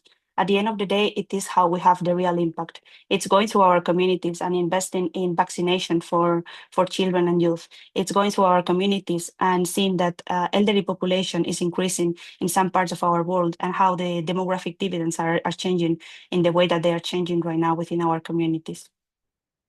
Health is a human right, and funding, it's a moral and economic imperative. Every dollar invested in health returns fourfold in economic benefits, but more importantly, it protects our lives and dignity. So here we are asking, will this be the Financing for Development conference that finally puts health where it belongs, at the center of our shared futures? And this question is for you. I hope that you can answer it in the chat. And over back to Jen. Thank you so much. All right. I hope you got the question. If not, you can paste it as well so people can react to it. Now we are going to go back to Angel, that hopefully he could. Yes. Hello. Perfect. Thank you, Angel. Go ahead. Thank you. Sorry, I don't know why the camera froze at that point. Yeah. And thank you for being our connection also to the local context of Sevilla. And I know that you're based in Spain. So thank you so much for being part of it. Yes, well, thank you, Gennaro, and all the team from NGCY and our friend also Felipe from the UN Youth Office and the organizers of the webinar. I'm Angel, and as you can see there, I'm speaking on behalf of the Spanish Youth Council, which is the umbrella platform of all youth organizations in Spain. Since we have from political parties, trade unions, organizations working on student affairs, non-formal education. So we do have a big platform working on already on the outcomes that will be coming out of the FfD-4 conference. So we have been almost for a year now collaborating with our Ministry of Foreign Affairs and with the Directorate General for Sustainable Development Policies. And last month we held a dialogue with our youth organizations, and I just wanted to share with you a very quick results and conclusion of this dialogue, which are very much in line of what has already been discussed And I've also been checking the discussions on the ECOSOC Youth Forum that was held in April 2025, and just also for you to see how we are pushing the Spanish government and how we are coordinating with Spanish NGO organizations to put these topics on the table. So we discussed 4 key priority areas, which are fiscal justice, development cooperation, fair trade and responsible consumption, and the last one is technology and innovation. And first of all, I'm just going to say some of the key highlights. One of the key things we discussed for fiscal justice is that our participants see it as a tool for civic participation and not just for state revenue. So if we link it to carbon emissions, the highly polluting industries would pay more, and these revenues can be invested in climate finance and international cooperation. Linking it to development cooperation, many young people that were participating in our working groups questioned why funding is still tied to donor countries' strategic priorities.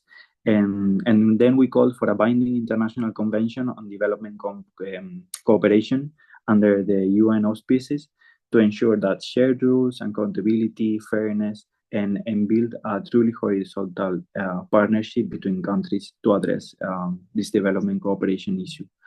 On fair trade and responsible consumption, it's true that we cannot ask people just to make ethical purchases if the system is constantly pushing us aside towards the cheapest option. No? So there is a key point there on leading by examples by institutions, including social and environmental causes in everything we do. And it's just not about individual actions. We need to make people accountable of the actions they make, and also we need to hold our governments and national, local, regional companies accountable for what they do. And the last thing that we were discussing on technology and innovation, we actually discussed a lot, especially on the risk of unregulated systems that reinforce inequality, about the lack of transparency and human rights criteria. Recently, we've been seeing the growth of artificial intelligence use. So those are the key aspects, specifically on transparency and human rights, that we want to push for in the conference. So yeah, as I told you, I was going to be very quick. These are the 4 main priorities and areas that we were discussing, and this just makes it very, very clear that we do have, as young people, some common ground, common interests, concerns, and things that we want to push for at the conference. So we are ready to coordinate between ourselves, to coordinate between other NGOs and civil society organizations, to be at the table, participate in high-level discussions where the decisions are made, and co-designing the systems that will define the future after the conference. So I think that's everything from my side. Should you need anything or want to know more about the work we do, I'm going to leave my email on the chat. And yeah, feel free to reach out. We already in contact with MCCY if you have any doubts about we are not organizing the conference, as you can imagine, but we are somehow involved and in contact with the Spanish government regarding this. So feel free to contact us. Thank you. Oh, thank you so much, Angel. Now we're going to go to our next speaker. So Kate, if you can share the screen. Thank you so much.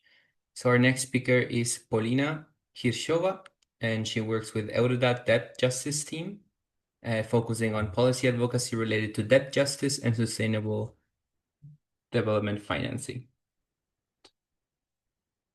Highlight. Perfect. The floor is yours. Oops, sorry.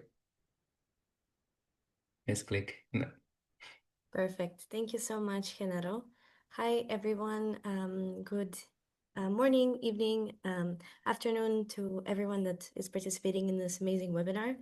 Thank you so much for having me to speak about sovereign debt architecture. I'll quickly introduce myself. Eurodad is a part of the Global South, Eurodad is a network of European organizations working on economic development, and we work together with our Global South sister networks, LatinDad, APMDD, and Afrodad on debt justice issues. I will share some links in the chat after this presentation. Speaking on debt architecture and debt justice, I think it's really important to note that 2025 is a critical moment to challenge and transform the current debt architecture. And this is due to the two major events that are happening this year. So first, 2025 is recognized by the Catholic Church as the Jubilee year. Out of that, we have a global Jubilee 2025 debt justice campaign, similar to the one that was led back in 2000, when millions of dollars in debt were canceled for countries in the global south. And we really think that this could be the year 2025 where we can achieve the same and call for debt cancellation for countries and people in the global south. And of course, another thing happening this year and happening less than a month is the FfD-4 conference, which is happening in Sevilla in Spain. And we as Eurodad think it's super strategic that is happening in Europe for the first time. And we're working together with our European organizations, calling out the hypocrisy and the inaction of EU countries that are responsible in the current global crisis that we're facing now. So as I said, the conference is a critical opportunity to reform the global debt architecture. The way that it's going to be presented is through negotiations between governments and country groups, and they're already happening right now. And of course, we as civil society have a decisive role to play. Eurodad is a core coordinator of the debt architecture workstream of the civil society FfD forum, and we've been engaging in different ways to advance our demands.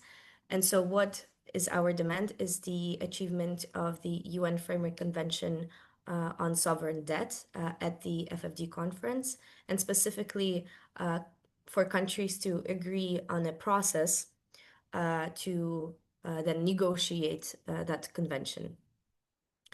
The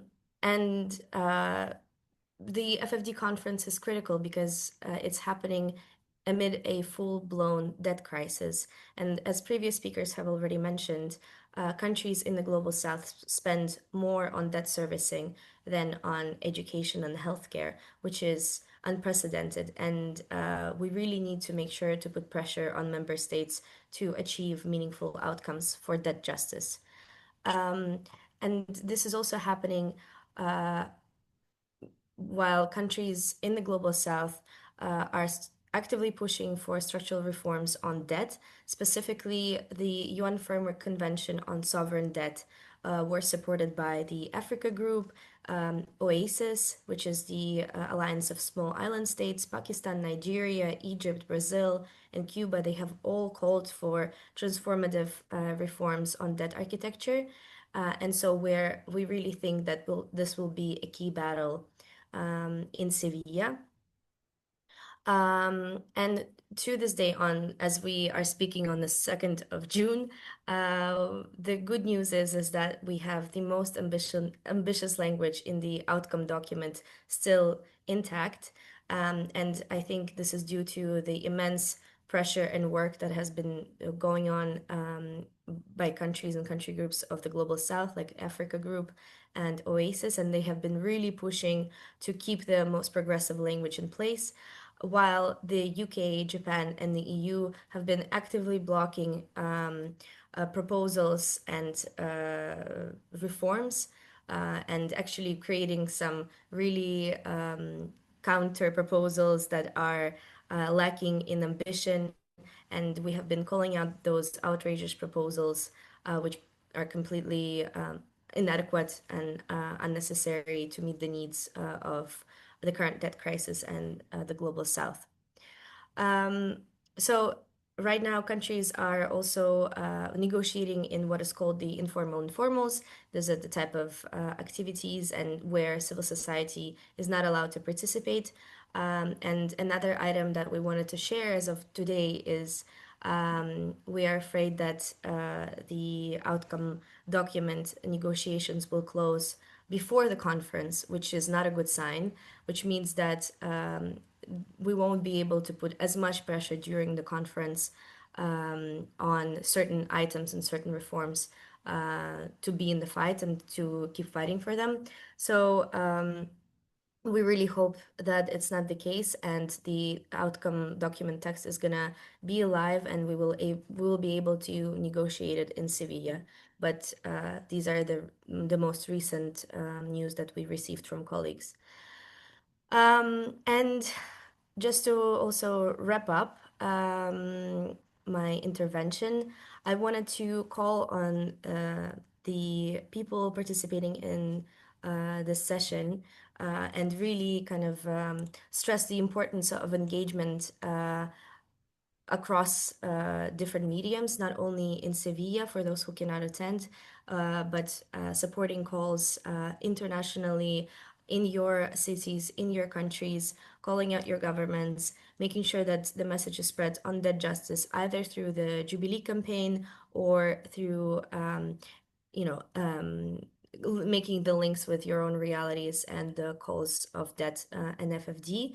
I will share some great resources and ways to engage. For instance, our colleagues at APMD, which is the Asian People's Movement on Debt and Development, and CAN International, which is the Climate Action Network, are organizing what is called the Global Days of Action, and they will be happening on the 28th and 29th of June, which will be dedicated to certain calls like change the system, cancel the debt, and pay up in climate finance. You can join those online actions.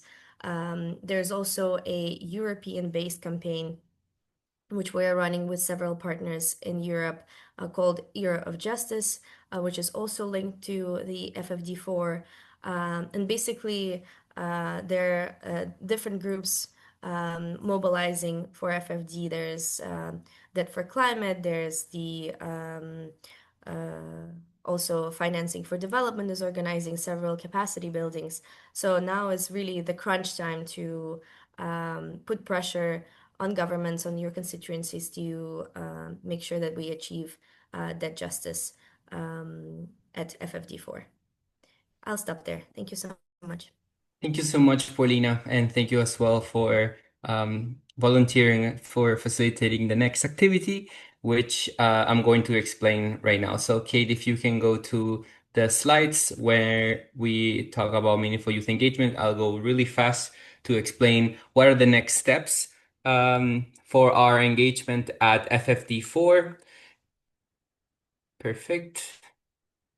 So just to say that it's very important for all of us to read the outcome documents. We know that there are, as Paulina mentioned, that there are informal informals coming out. The draft is being cut down on the progressive side. So it's really key that we fight for a more ambitious outcome and preserve the texts that are already there. Like youth is mentioned, I believe, like 6 times or something, and it should not come down from that. So we're going to have preparatory consultations on the Foresight Youth Policy paper.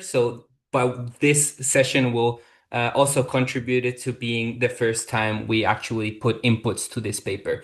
And we're going to announce as well to everyone who registered about the Global Youth Conference that we're going to have. And there's also going to be many virtual side events and in-person side events during FfD-4. So there's many avenues to engage. So next slide, you can see that the stakeholder roundtables are going to be divided into 6 topics that you can see on screen.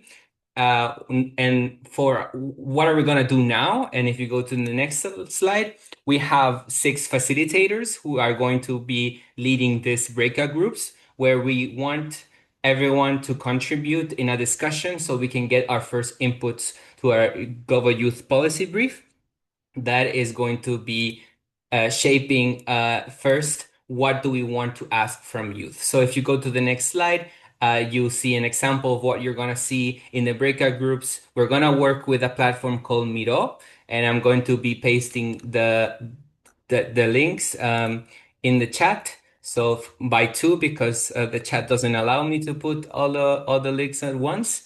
But as you can see, now I'm going to be activating the rooms. So we will ask each one of you to join these breakout groups and join the discussions, which will be facilitated by our facilitators. So I already pasted the first 2 ones. Here are the other 2. Make sure that you're opening the Miro of the breakout group that you want to participate in. And perfect. Now all 6 are open, so feel free to open up the Miro. And I'm also gonna open now the breakout groups, so you can go right here in the bottom, select the breakout groups you want to participate in, and then we'll have 30 minutes to work and then come back.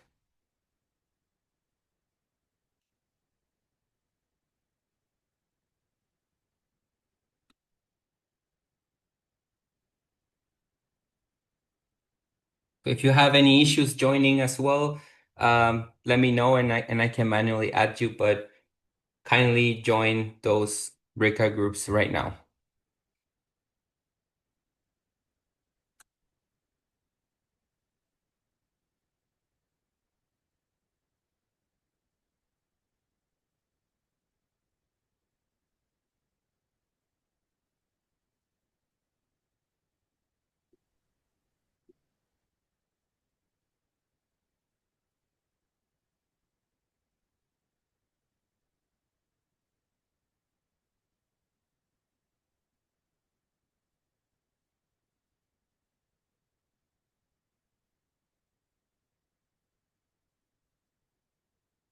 Don't worry, Nathan, we are joining the breakout groups, so feel free to join whichever.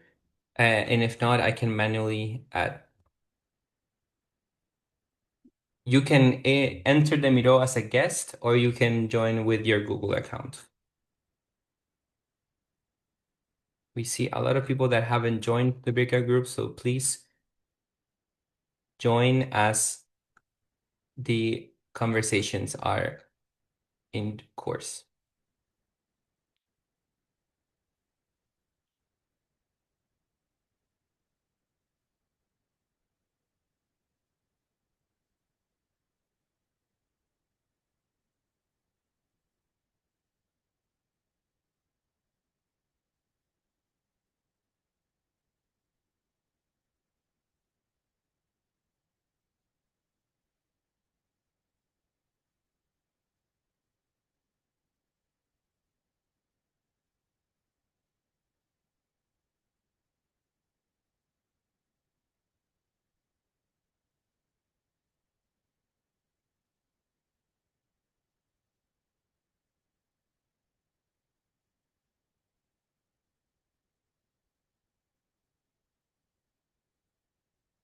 Yes, I can send the link again.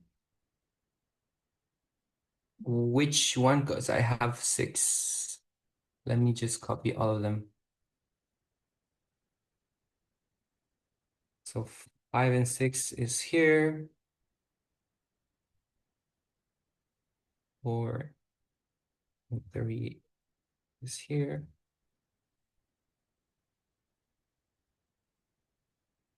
And 1 and 2 is here.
All right, team. I'm going to be closing the breakout groups.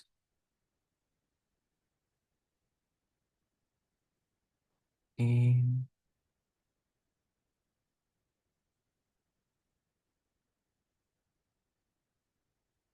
60 seconds.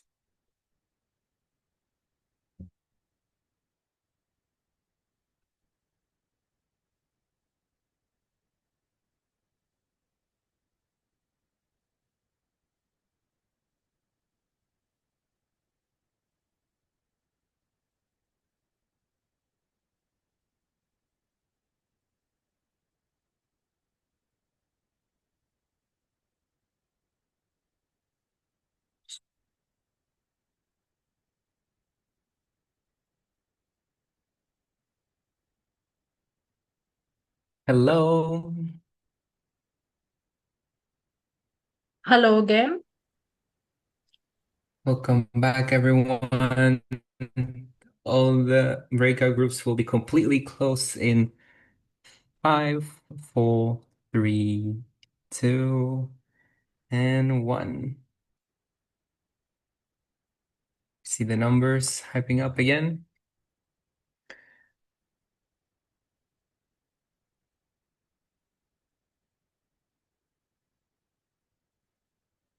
Okay.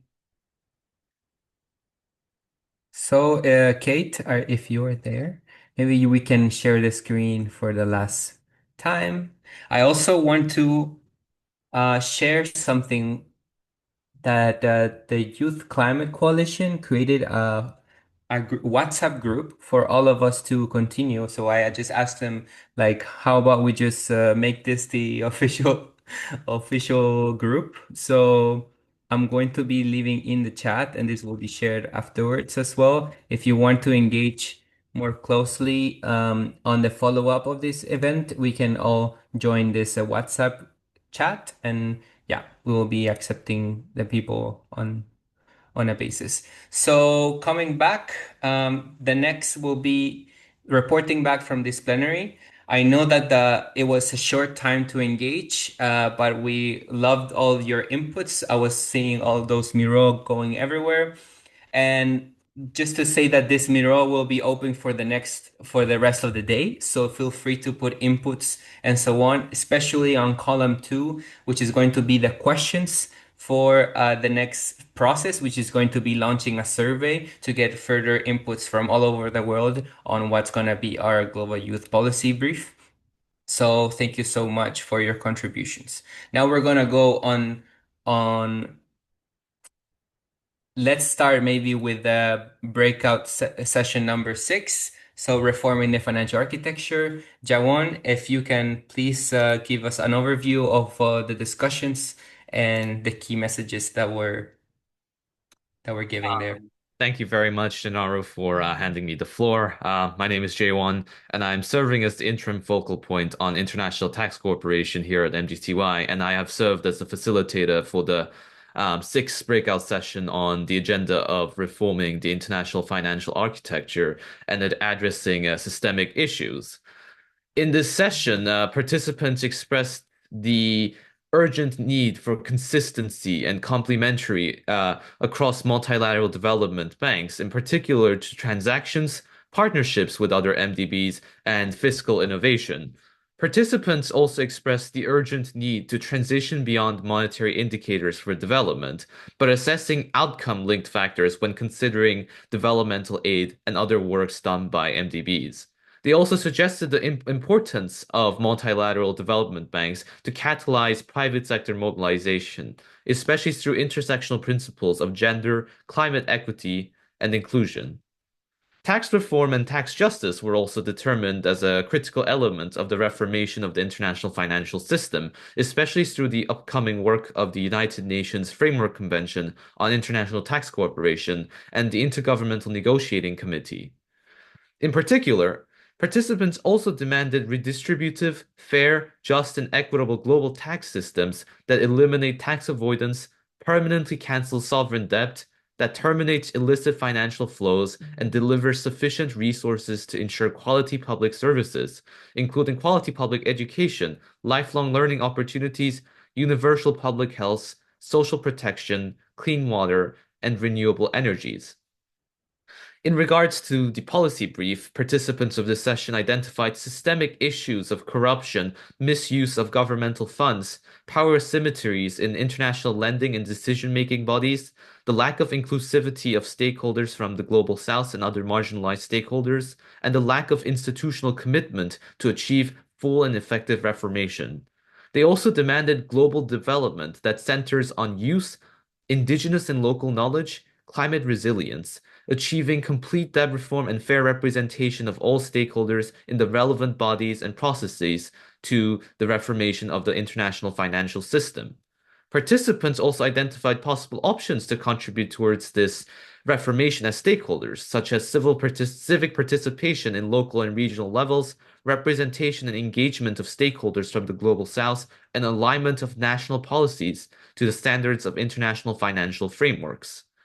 Overall, participants highlighted critical themes of integrating the urgent need for reform in the international financial architecture with other items of Agenda 2030 and through the general principles of intersectionality in terms of justice, stakeholder inclusion, equitability, and climate change. I thank you. Thank you so much. We're going to go now to the breakout group number 4. So upholding the multilateral trading system, harnessing the potential of science, technology, and innovation. I believe Amal was also had to jump out to another meeting. So is there any volunteer that want to give the summary?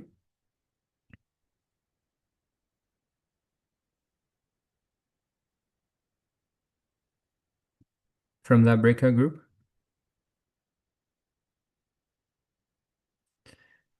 Nope.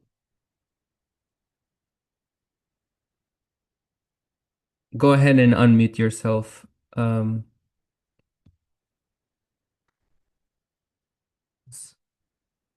maybe you can't. Yeah, I skipped number 5 because it's having problems with the connecting coming back. So that's why I skipped, but we're gonna come back to group number 5 as well.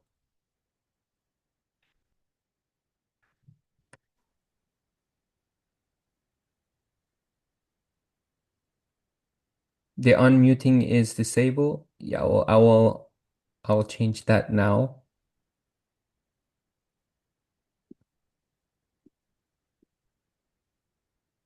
Okay, now you should be able to unmute yourself.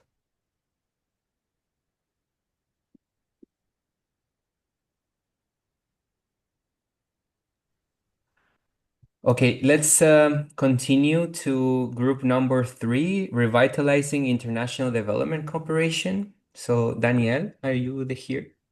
Yeah, I'm here, and I know this was we had some problems getting into the Miro and kind of starting a little bit. And of course, there was a short amount of time, so we had a short conversation. But of course, there's more input that we have to put towards the paper. But I think, in revitalizing, our third topic was revitalizing international development cooperation. And so we discussed a bit. One of the things that was a discussion was around participation of grassroots and the participation of marginalized communities, not only in policy making at the international level, but also how money is utilized in national and local contexts and who uses it. So we framed the problem as being able to increase decision making by grassroots and marginalized communities actors, especially because we know that much of this funding doesn't reach the communities and areas that are there. And so one stakeholder that we identified is, of course, having a stronger connection from governments to the ground and the grassroots and marginalized communities that that represent diverse communities, from communities discriminated with working descent, indigenous to uh, women and other. And so that's one of the things that we're still discussing, along with lack of awareness of so that's another problem in terms of getting grassroots engagement. And so there's a lot more that is there that we need to revitalize international development cooperation, but unfortunately we didn't get the time so much to discuss, since it was pretty short and some technical issues. But that's one of the things that we discussed around international development cooperation and revitalizing it. Thank you so much, Danielle. Yes, and I hope if you didn't manage to put your inputs, that you can still put them during the day, and we can also continue discussing all of these issues in a follow-up meeting. So I'm gonna go now to topic number 2, which is leveraging private business and finance. So Anna, dear Anna, can you Yes. come in? Hello. Hello, everyone. So in the brief time we had to discuss, we brainstormed many ideas. Firstly, on the messages that we have thought about, mainly we mentioned the problem of having this current paradigm where businesses, since we're talking about the private sector, do not see the urgency of climate change yet. And for example, also in risk assessment, it's not really seen as a risk as it actually is. So as a solution, we wanted to change this paradigm, and because we are the builders of economic resilience, that's one of the notes that we made. And that also goes a bit hand in hand, talking about the global north and global south gap that has to be closed, because many private investors from the global north don't really see a value in investing in global south. And that could be tackled by educating people, for example, what their investors are looking for, and also focusing on capacity building. And another point, another message that we talked about was about the regulatory frameworks that also many businesses they're not really aware of the framework of different countries. So it could be useful to sensitize those businesses in order also to invest and focus again on sustainability as something that is not necessarily just a burden, but quite the opposite. It can also be shifting to be seen as a competitiveness asset. And regarding the questions, if we can manage to um, focus on these messages that we talked about, for example, what would the world look like if we achieved those points? First, the SDGs. We have to continue fighting for doing them and achieving them. And also on a more hopeful note, we think the world would be more beautiful, but at the same time, very strange because it's very different. And with all the technological developments and everything, also comparing to, let's say, a few decades, or even if we go far back, people from last century couldn't even imagine the current situation of the world right now. So also we right now can't really imagine, but we want to stay hopeful that it will be more beautiful. And things that we could do to enhance this change would also be, of course, focusing on the youth. But at the same time, it's very important to focus on underrepresented groups and basically people and communities that have been overlooked, but also have many ideas and a lot of knowledge on how to tackle those issues. And that also comes by democratizing the access to capital, since we're also talking about private businesses and this sector. And as the last question about what are the systematic problems, mostly it's about the collaboration that currently is reduced among major actors. And there's again, going back to the previous message, there is lack of clear regulatory frameworks. So there is a lot of also lack of transparency in some businesses, the exclusion from the groups that we mentioned before, from economic power structures. So basically, as a final note, because this was one of the most spoken solutions, is the change in paradigm that all of us can contribute to. Wow, that was amazing. Beautiful. Thank you so much. for your summary and for all the people that were engaging in the Thanks to the group. yeah, exactly.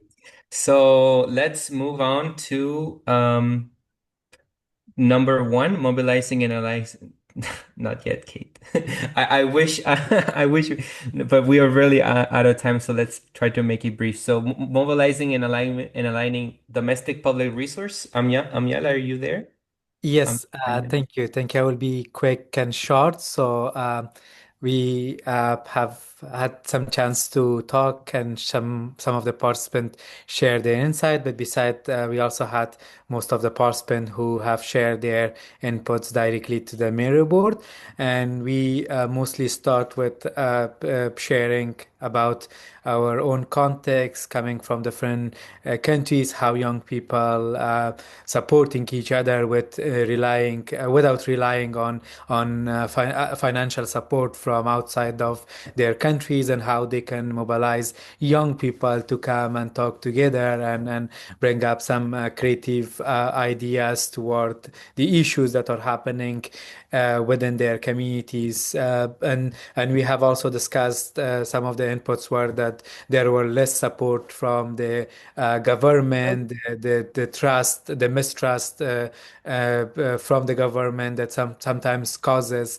much issues for the young people when they are wants to ask for the support for the creative ideas that they have within their communities. We have also discussed about how young people can share their best lesson learned, so they can find ways to take those resources that they already have, and then make that they can make good use of it. And then we have some other inputs within the Miro book that participants share about the lack of enforcement from the inside government, the lack of transparency and accountability for the usage of the public and domestic resources within. And there were some also some messages that how we can, for example, build upon these efforts within the government. So we have to be open to creative solutions, and then we can always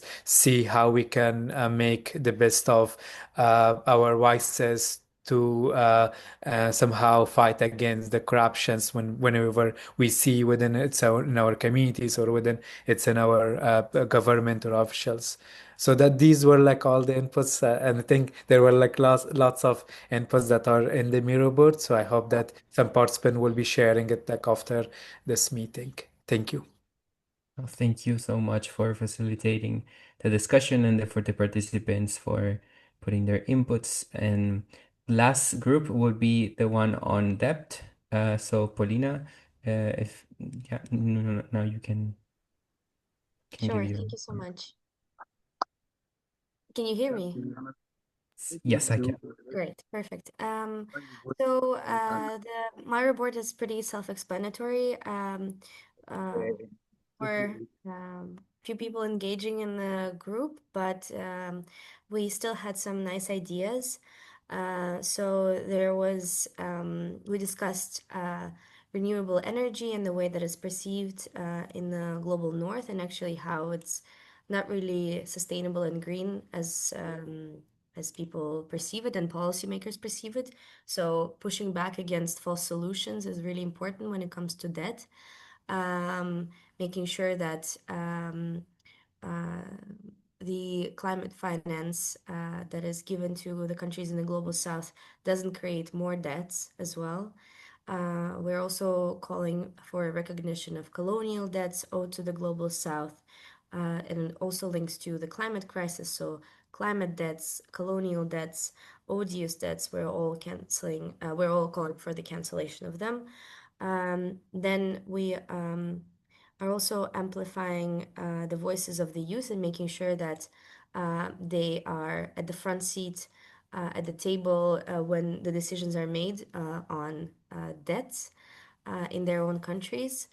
And yeah, we need to make sure that debts that are taken by countries are not gonna have a negative impact on the economic situation and of people, and especially youth, and the way that they develop throughout their lives in the future. And in terms of the second points, there are a few inputs on the questions.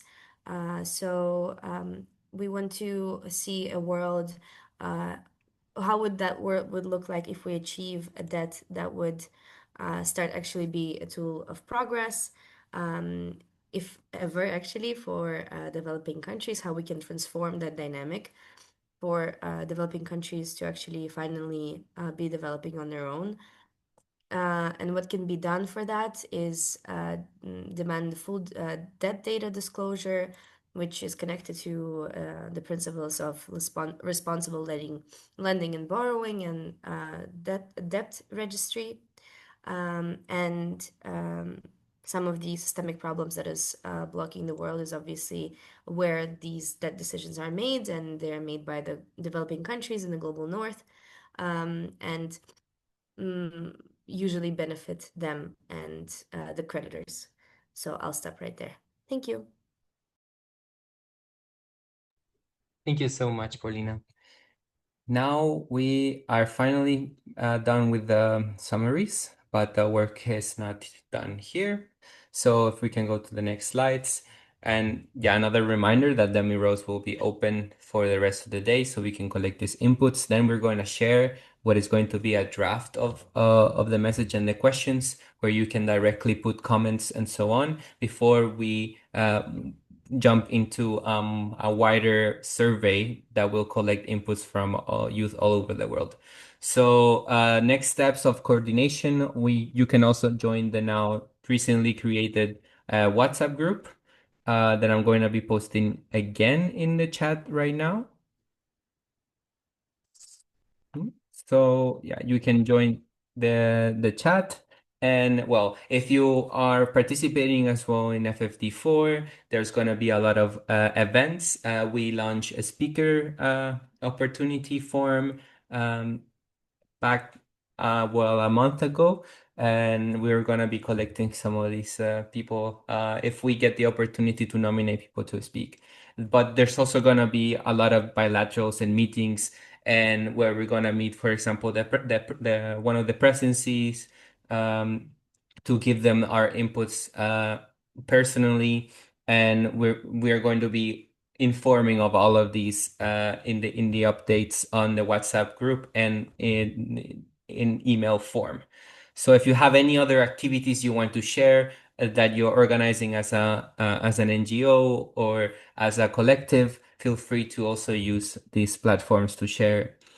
And if when you are there, there's gonna be a schedule well put in advance of all the events, of all the activities, and try to balance your time and all of these. Also there's going to be the Civil Society Forum, the Women's Forum, and also we're going to give more information on that as we continue to coordinate to try to get a Global Youth Forum conference as well.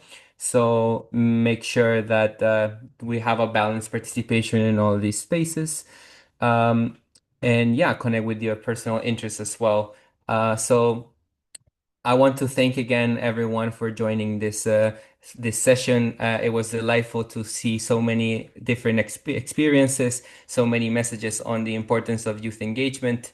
And yeah, we're going to be sharing all of the follow-up items on via email as well. So thank you so much. Maybe if we want to take a group picture for the ones that remain, you feel free to turn on your camera if you want to, and we can do that so we can close the session.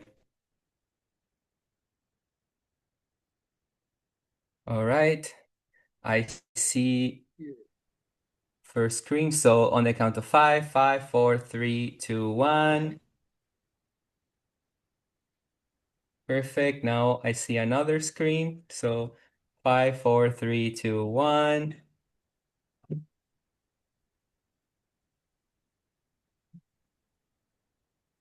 Perfect. And yes, that will be it. So thank you so much. Thanks for existing, Tribe. Let's see each other on the next time. And yeah, have a blissful rest of the week.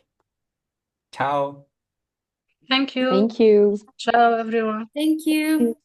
Ciao, ciao. Thank Bye. you. Bye.